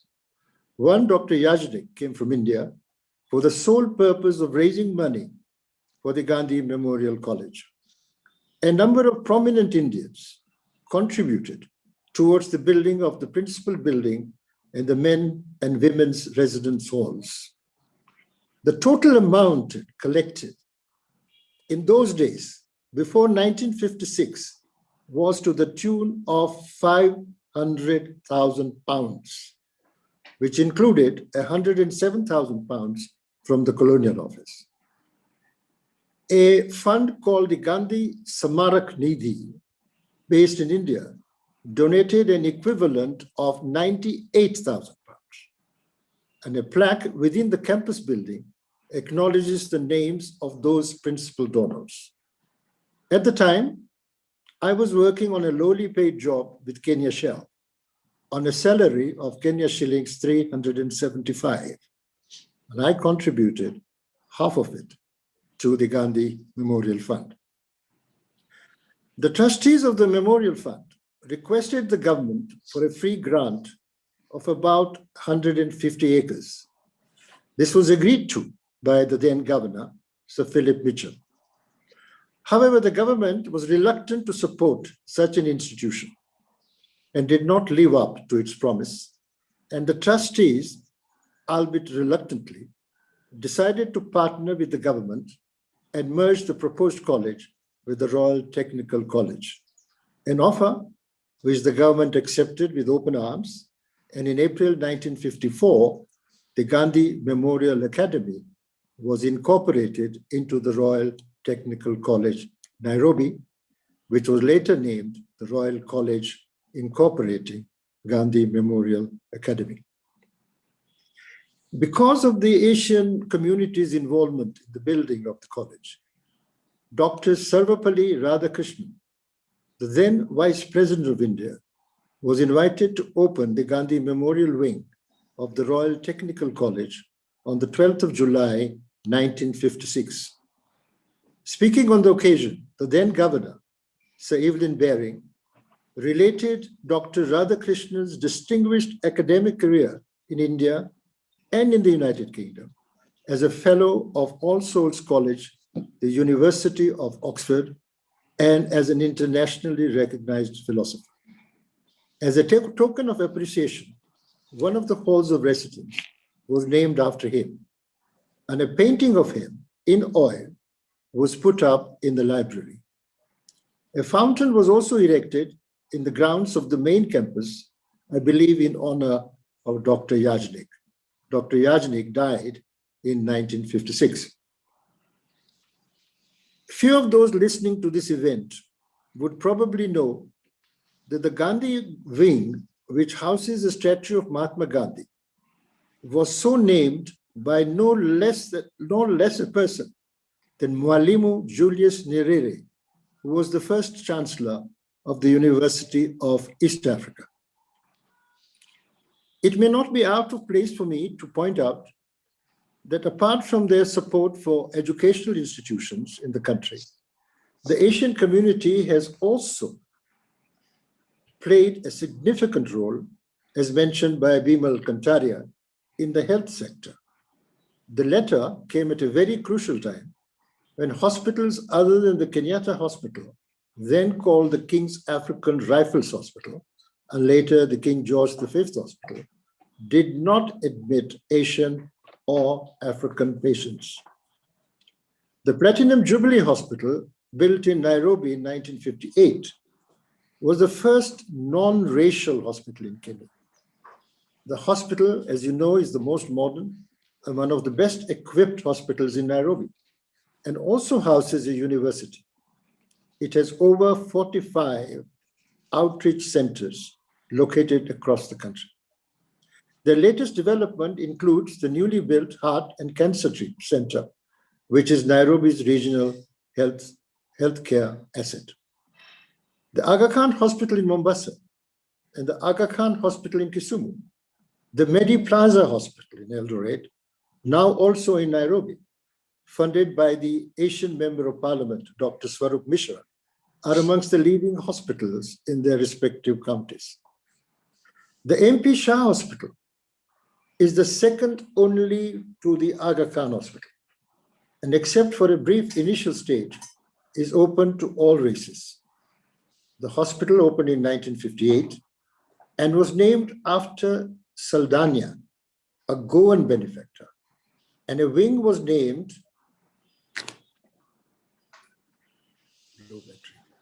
in honor of the principal donor, MP Shah. In Mombasa, upon the death in 1942 of J.V. Pandya, his family donated 250,000 shillings, and a fundraising committee under A.B. Patel and Dr. S.D. Curvey raised the remaining funds to build a hospital now known as the Pandya Memorial Hospital. It started operation in February 1947 and initially built for the Asians. The Pandya Memorial Hospital, as in the case of MP Shah Hospital, soon opened up to all races. A new and welcome addition in Nairobi is the Jalaram Hospital, again referred to by Dr. Kantaria, built through donations at a cost of approximately 1.8 billion shillings, with Rasi Kantaria as one of the principal major donors. Apart from those mentioned, the Lion's Eye Hospital, also as mentioned by Dr. Kantaria in Loresho, is funded largely by Asians, who also deserves mention. It treats at a very subsidized rate patients suffering from eye diseases. Some 135,000 patients have had their sights restored through cataract surgery. Rahmatullah Walji Hirji was the first individual in Kenya to donate a portion of his wealth to charity, and the trust established by him was Walji Hirji Rahmatullah Trust, is among the most prominent of the trusts. In addition to their support in the educational and health sectors, the community, through institutions such as the Hindu Council, you have heard, the Sikh Supreme Council, the Asian Foundation, among several other institutions and individuals, have played a significant role in other welfare projects, including sending truckloads of food to drought-stricken areas and feeding, believe it or not, about 30,000 children, mainly children, on a daily basis. The Hindu Council's role during the recent pandemic in distributing food, masks, and sanitizing material on a weekly basis during the entire period is also exemplary. And the latest welcome news that you heard from the High Commissioner for India in regard to the pandemic is that India, apart from the medicines that Kenya has bought from India will be donating, I believe, 100,000 vaccines to Kenya. No other community in Kenya has contributed anything close to what the Asian community, who constitute less than 0.02% of the population, has contributed over the years. Now, before I conclude, allow me to relate an incident that relates to the university students. It happened soon after I had joined the Attorney General's office. The university students as you know, are known to go on a rampage now and again over various issues. One such incident was because they were not served chapatis in their hall for residents. And about 68 students were arrested. President Kenyatta, not a favorite of the students at best of times, told Charles Jonjo, the Attorney General, I want those fellows inside. Tell Rao. I was assistant DPP at the time and came to be termed the hatchet man, although I hasten to add, undeservingly so. When Jonjo told me that what the president had told him, I said, but sorry, I cannot. There are 68 or 70 students who were picked up and taken to committee. And if they plead not guilty, we will not be able to identify them and not be able to prove a case against any of them. He said, explain that to the president. In no time, I was summoned to State House. I realized that the president had already been briefed. As I entered, he said angrily, you have defied me. I'm told you are refusing to accept my orders.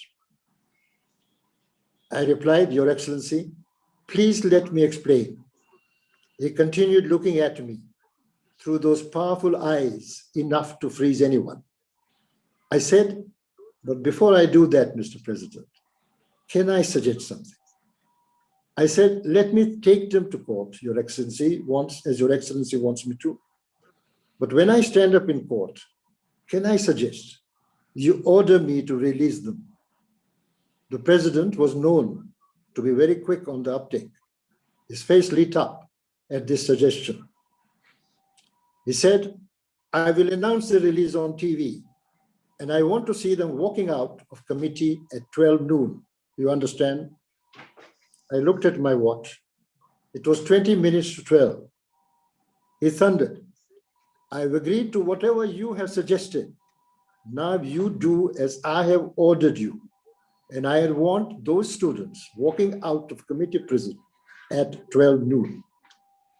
I duly appeared in court, and as the cases were called up, I received a message from State House ordering me to enter a nolle prosequi, and the students were released 1 minute to 12.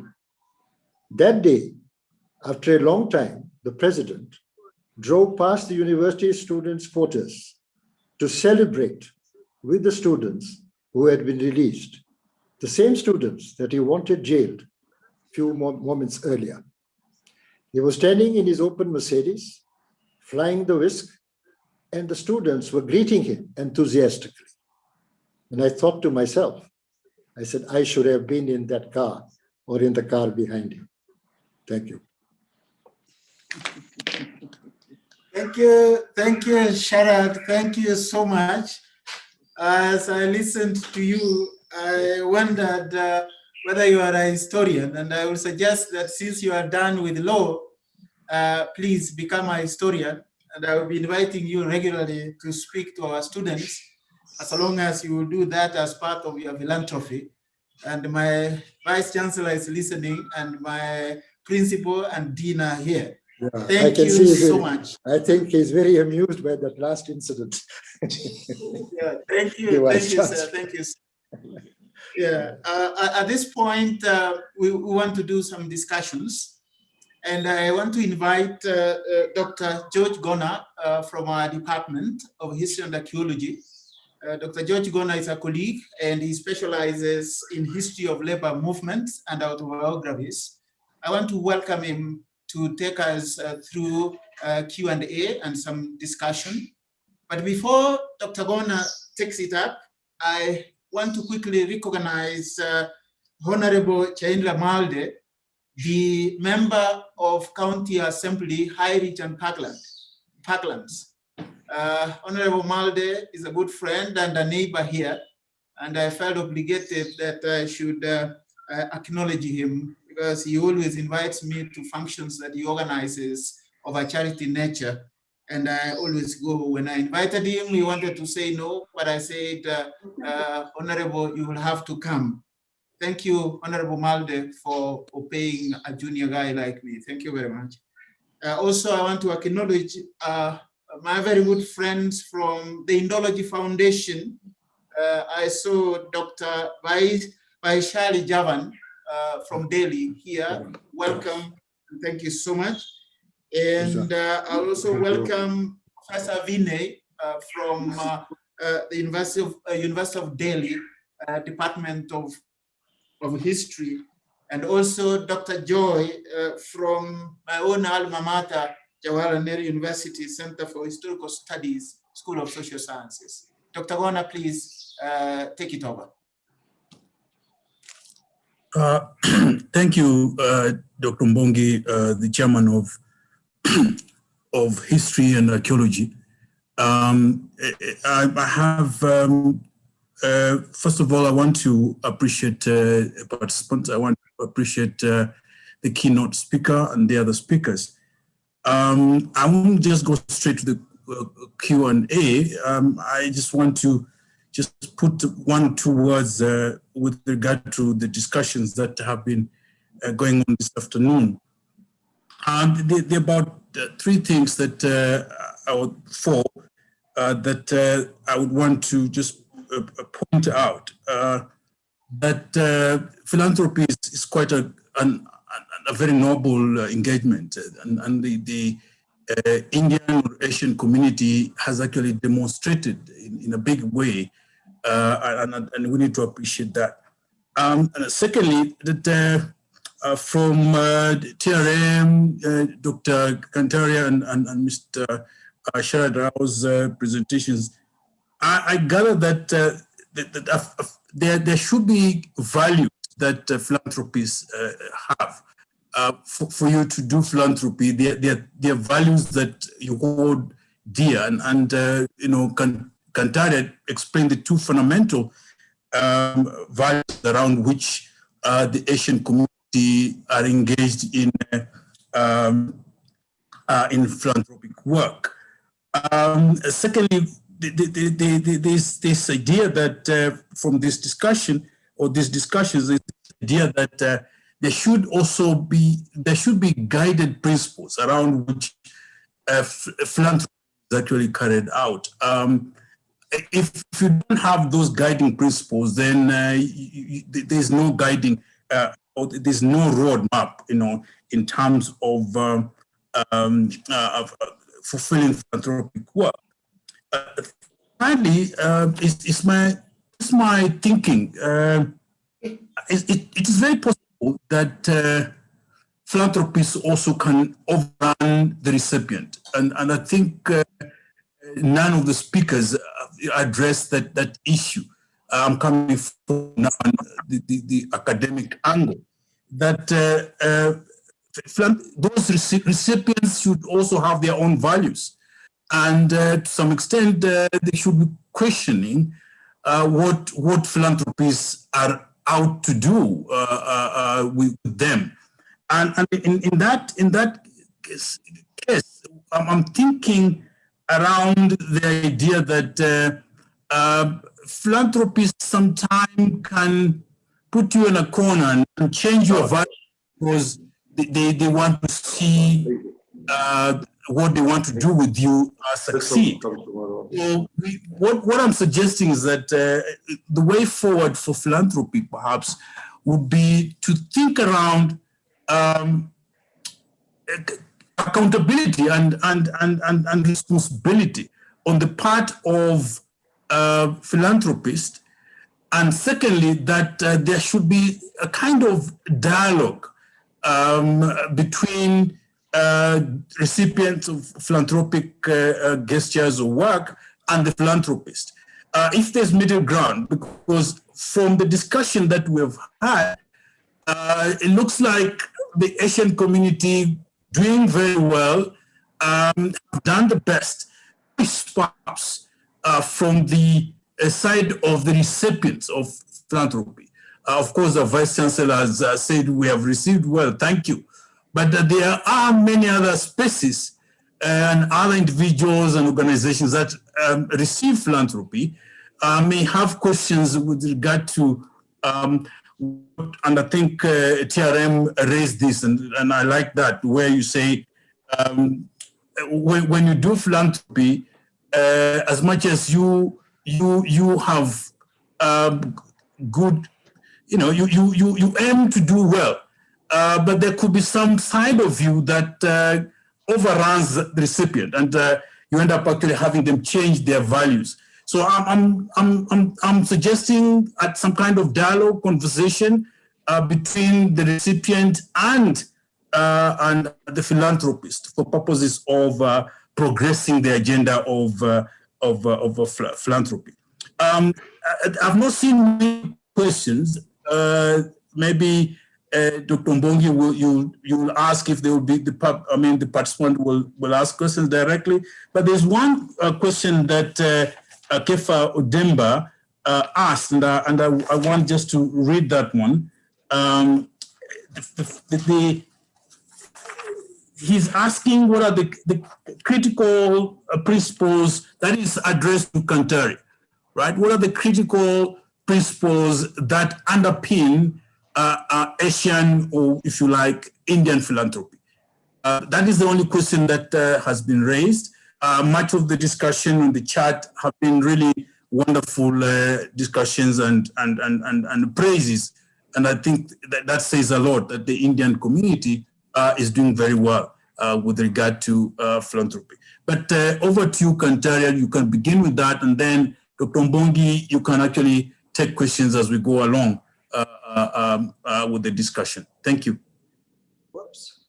So I want to answer your question. I think that because time was short, we didn't explain perhaps properly on the process of philanthropy. So a lot of work actually goes before any of these donors give money. There's also a lot of thought in not necessarily the project itself, that's important, how the project is going to be conceived, and the end benefits of that project. So if you can imagine, I'm sure Dr. Chandaria or any of these donors who sit there, they must be getting 50 to 100 applications a month for donations and stuff. And there is quite a sophisticated way of doing analysis on these kind of charities, because the last thing you want to do is maybe the money doesn't go in the right direction, but more than that is that you're supporting a cause that may not be long-term sustainability. So I think to answer your question, Dr. Wanagona, is the process of donating to a particular cause. Donors are quite sophisticated in this country, and there's a great deal of thought, a great deal of analysis goes into before you go into actually the process of donating to a particular subject.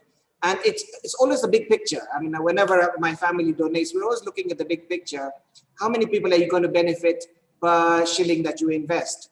So, that sort of analysis is quite good, because considering most of us are hardcore businessmen in this country. So when we do donate, we have this business angle in our heads saying that, okay, per shilling, are we going to benefit more and more people? So maybe I know it is quite a complex subject on giving and donating.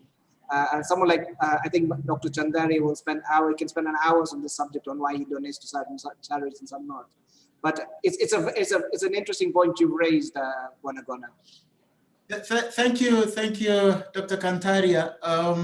I don't see our students asking many questions as they usually do, maybe because they are satisfied with the kind of thoughts that have been put forth. And our time is running out. I will invite anybody who wants to make the very last comment before I invite Ms. Pamela Ngesa to give us the final remarks as we move towards the close. Dr. Jandaria, sir, do you want to make a comment? Dr. Kantaria referred to you. I don't know whether you want to make a small comment. Thank you very much. First, the Vice Chancellor, the Indian High Commissioner, and Sharad Rao, and my younger Kantaria. And I think that you asked me to participate, but I'm in Geneva, and I thought that best thing would be is just to listen the story which has not been told. I think that the people start thinking about a particular type of projects like right now, Chandaria Foundation. I was a member or a trustee of Cancer, one of the Foundation for Cancer. And so I thought that what can we do in this particular field? And then we decided that we'll support a Chandaria Cancer Center and Moi Referral Hospital. And now the second center that we are now negotiating is in Kisumu. And that's going to be another center. In the meantime, a third center at Kenyatta University Hospital. So the question is that you concentrate on issues which might interest you. And to me, this time, the health has always been interesting for our family. Education has been very interesting for family. But there are many requirements and many people keep on asking. What I would like to see is that why are we looking philanthropy as one particular area of Asia? The philanthropy should be from everyone. Everyone who has got the funding, who has got a possibility of giving, must give. And this is what we should be propagating. I can give, that doesn't mean that because it's an Asian money, that's it. I think that everyone, and we have, I don't know how many millionaires and billionaires today in Kenya. I think that each one of them certainly could be supporting. I think that there is a whole huge of understanding that why do you want to support, as Mr. Kantaria said, it's a dharma, it's a karma, that you are supposed to do something good. If you flourish, you do something good. Even if you don't flourish, you don't say, I'm not going to give my helping hand. That whole attitude of values is important. And to me, I think the education has become a very important role, and at the same time, the health. And I think that we seem to be very much concentrating on these two items. Thank you. Dr. Mbongi, there are two questions. There are two questions. Yes, Ona, quickly, please. There are two questions. Yeah, the two questions. Mr. Ridey is asking what part does sustainability play in a lot of the philanthropic efforts in Kenya? I mean, I think Kantaria, OTRM, or Dr. Manu Chandaria, you could actually chip in there. First of all, let's start with Kantaria. Sustainability in philanthropic work. So I think over the years things have become, as I said, much more sophisticated. I think over the years you've learned that certain projects will work and certain not. So for instance, in my case, when we look at projects, I look at what's the long-term benefits, who's going to run it, value for money. I mean, there's a certain criteria that we always look at before we donate anywhere. Simply because, and if there's a shortfall or there's a weakness or a gap, usually myself or somebody from my company or somebody from my family will step in and work with that group of people or group with that charity to get them back on track and say, look, if you do it this way, maybe, this project will be much more sustainable in the long term. So there's a great deal of effort that goes into it because you want value for your money as well. I keep mentioning, again, there's somebody question, is it business or is it charity? It's in our dharam, in our religion, we don't want anything back from these things. We just want these projects to succeed for the wider benefit of the community. There's no ulterior motive, and I keep emphasizing that again. We're not these big NGOs who have a certain agenda when they give money. No, ours is it's for the benefit of the country. I think Dr. Chandari will probably agree with me when I say that. Thank you. A quick comment, Dr. Chandaria. Well, the point is that you only put money where you think that things are going to work, number one. And if at the same time, you must be ready to support further. And we have supported further. And when we find that things are not working out, we will again push and put some more money.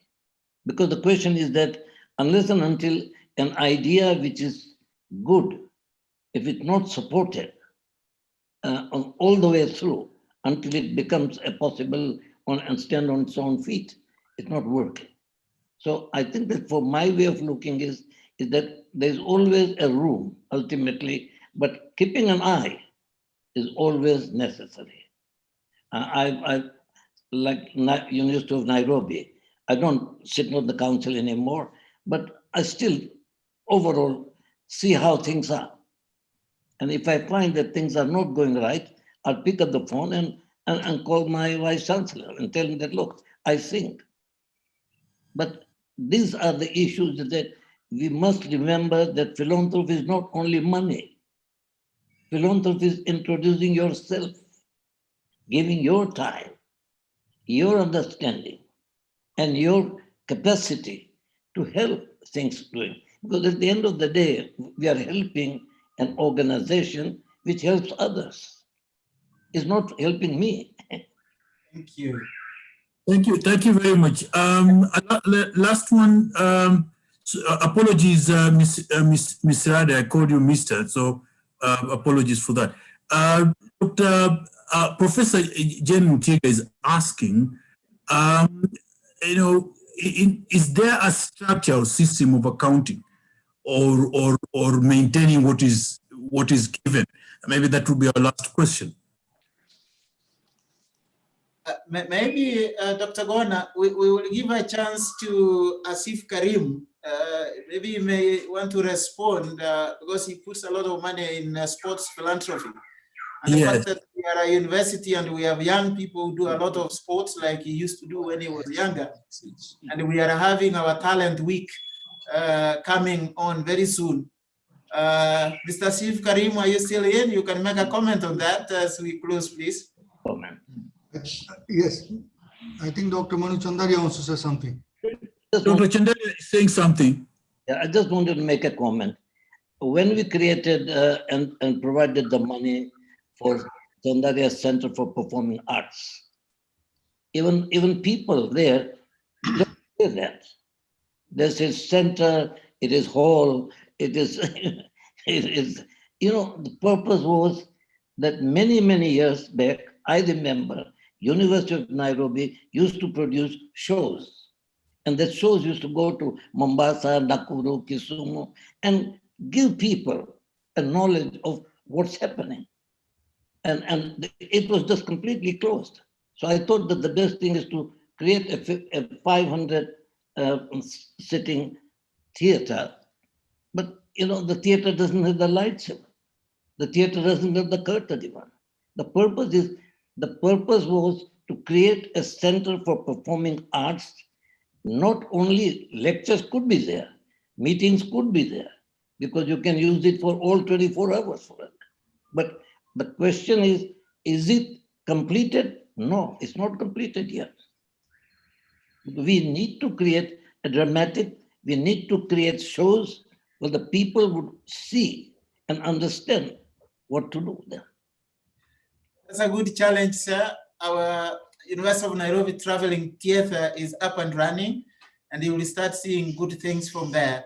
Mr. Asif Karim, please take it on.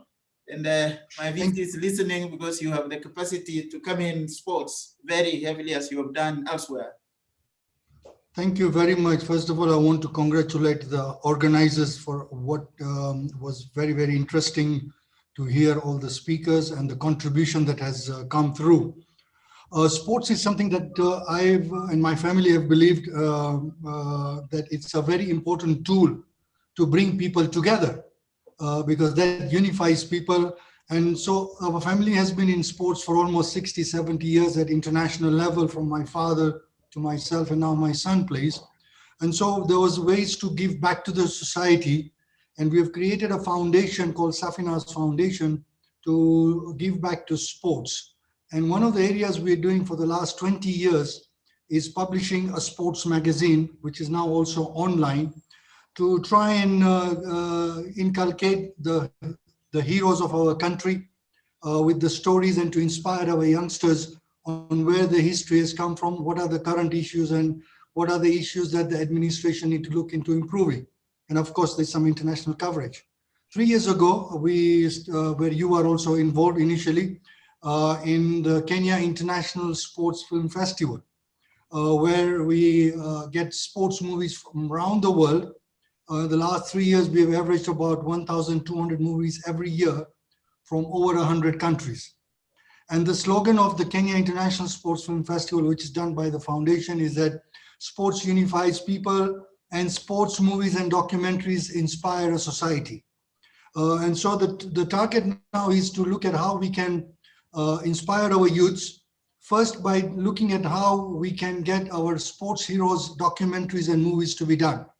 Because remember, last 60 years, Kenyan has a very rich history, if not longer. By what Mr. Rao's information, there is a rich history that, that Kenya has in all fields, including sports.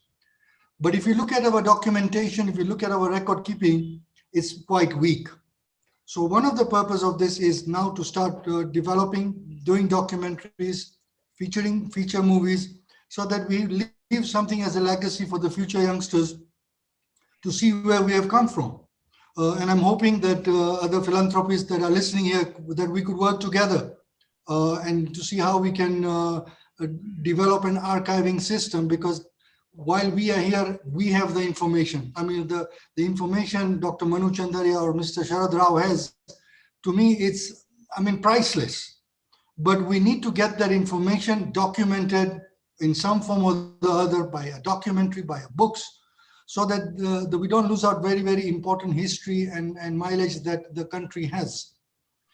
And I'm hoping that from this, that these things can be developed further, and so that we can all work together for a common goal to make the place better than what we found. Thank you very much, and all the best. Thank you very much, sir. Thank you so much. And we hope we'll be working together, particularly in developing sports talent. We have a pool of very strong young people, and we have a talent period in a year, which is coming in a few weeks. And we will wish to work with you. I know that you put some little money in sports education. That is something we will be looking into and see whether we can have something from your end as an institution. Thank you very much. Can I just make one more comment? We've seen a lot of support in education by various philanthropists. I would request them and appeal to them to see that they could also consider giving sports scholarships. You could have sports talents that we have in the country, but they're not in a position to study at a very high level, but the sports can take them to a new level. And because I'm one of the recipients 40 years ago to get a sports scholarship to go to America. So I would request the philanthropists who are heavily involved in education support to consider sports along with education and give some kind of sports scholarships. Thank you. Thank you very much. Thank you very much. Our time is now very well spent. I know we have many comments, but you will allow me, ladies and gentlemen, now to invite Pamela Ngesa from our Department of History and Archaeology to do one more thing in the next 2 minutes, and then we finish this session. Normally, what we do when we have such a functions on face-to-face, we serve tea. Today, because of the state that we are in, we can't be able to do that. And our benefactors, Dr. Chandaria and a few others, you have always supported us to, and also the High Commissioner, to do this. But bear with us, when COVID goes, we shall revert to our refreshments. Now we will give refreshments in a different way in form of Thanksgiving. Pamela Ngesa. Thank you very much, Chair. I want to take this opportunity to thank our Vice Chancellor for being here, to thank the Indian High Commissioner and his whole team, and the Kenya Friendship Association, the Kenya-India Friendship Association for organizing this event. But that is just to observe the protocols. And so, ladies and gentlemen, and all of us here, I want to say good afternoon, and I want to just quickly go through what we have discussed before I can give that vote of thanks. It has been a wonderful afternoon, and our discussion has centered on UoN at 50, an epitome of philanthropy. And our presenters have given us wonderful ideas about this idea of philanthropy. Let me just quickly go through all that has been said, but very, very briefly.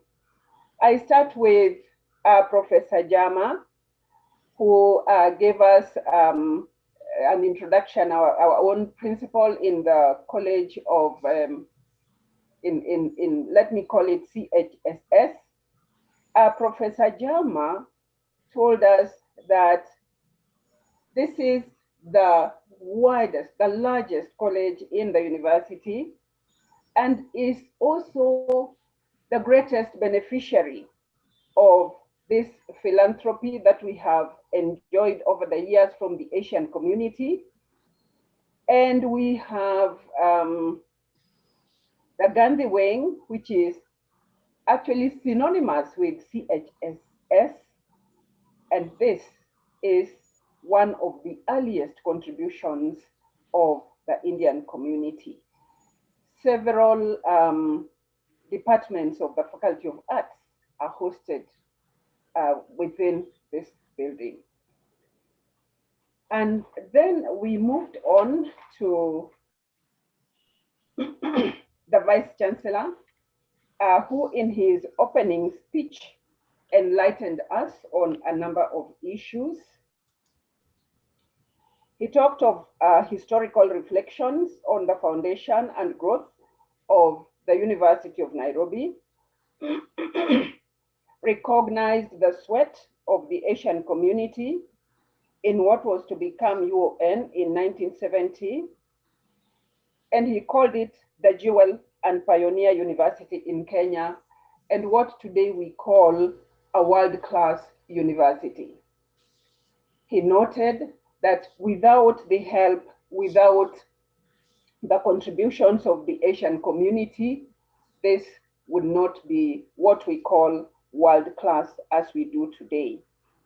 He went on to make an appeal to philanthropists, not just the Asian community, but to the Kenya-wide or even the worldwide community, to try and continue this noble work that the Asians are doing, and that an endowment fund, setting up an endowment fund is his dream, and that dream will come to reality if and when we have more philanthropists. I want to believe that that appeal has come to the right people at the right time, and that something will be done. And then we had several presentations. I think those presentations have been discussed very briefly by Dr. Gona. But let me also say something very brief about, let me also give just a summary of what the High Commissioner of India very briefly, Pamela. Yes, I will.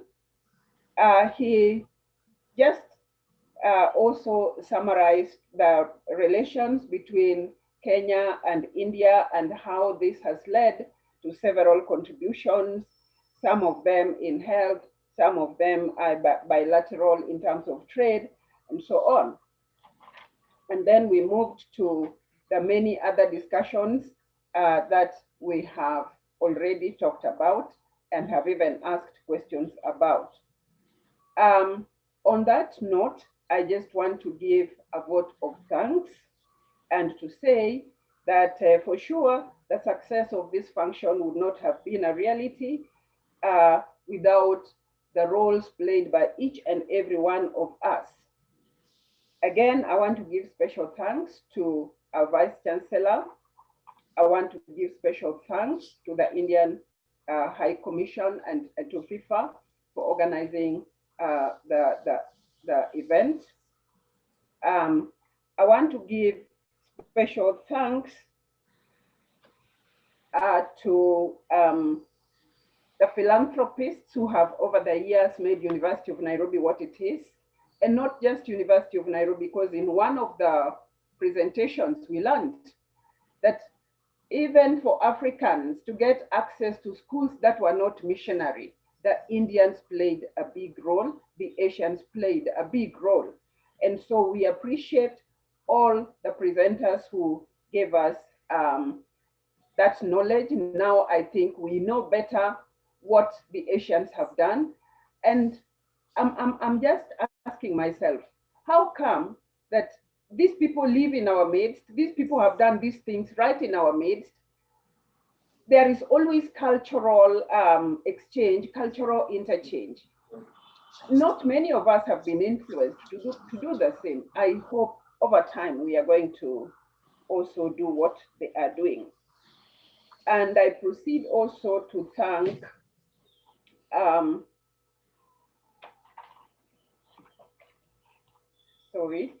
I want to give a very special thanks to the presenters. Mr. Sif Karim, thank you. Also, Mr. Sharad Rao for that moving historical presentation. We thank you. We want to thank TRM. We want to thank Dr. Bimal Arkantaria, and we want to thank all of us, literally each and every one of us, for coming here. But I want to give also very special thanks to Dr. Chandaria. Dr. Chandaria has a very close relationship with the Department of History, a very close relationship with the University of Nairobi. And we want to thank him most sincerely. Not that the thanks are not sincere. I mean, the other thanks to all of us are not sincere, but this is very special. I'm doing it from the heart. We want to thank the organizers. I want to thank my chair. I want to thank all of us who have attended this occasion. Without us, it would not be a success. It would not be meaningful. I want to thank everyone for the role that we have played. Thank you very much. God bless you. Thank you, Pamela Ngesa. Thank you for bringing us that final section of our presentations this afternoon. Ladies and gentlemen, this brings us to the end of our program. I want to appreciate everybody, in addition to what Pamela said, and say we have proved today that we are one family, we are one people, we have to be there for each other, much in keeping with the old Sanskrit saying that Suvaidaiva Kuntupankam. Thank you very much, and God bless you all. We will call you upon another time when we'll be discussing similar issues. Thank you everybody. Thank you, our VC. Thank you, the philanthropists who are here, and all the participants. Thank you, and have a good evening, have a good afternoon, those who are in zones that are afternoon, and have a good night for those who already are in zones that is night. Thank you, and God bless you.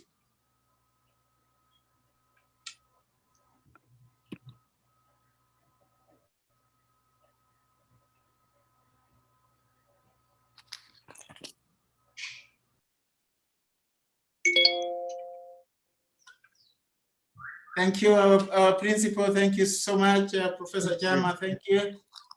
Thanks. For your support, as always.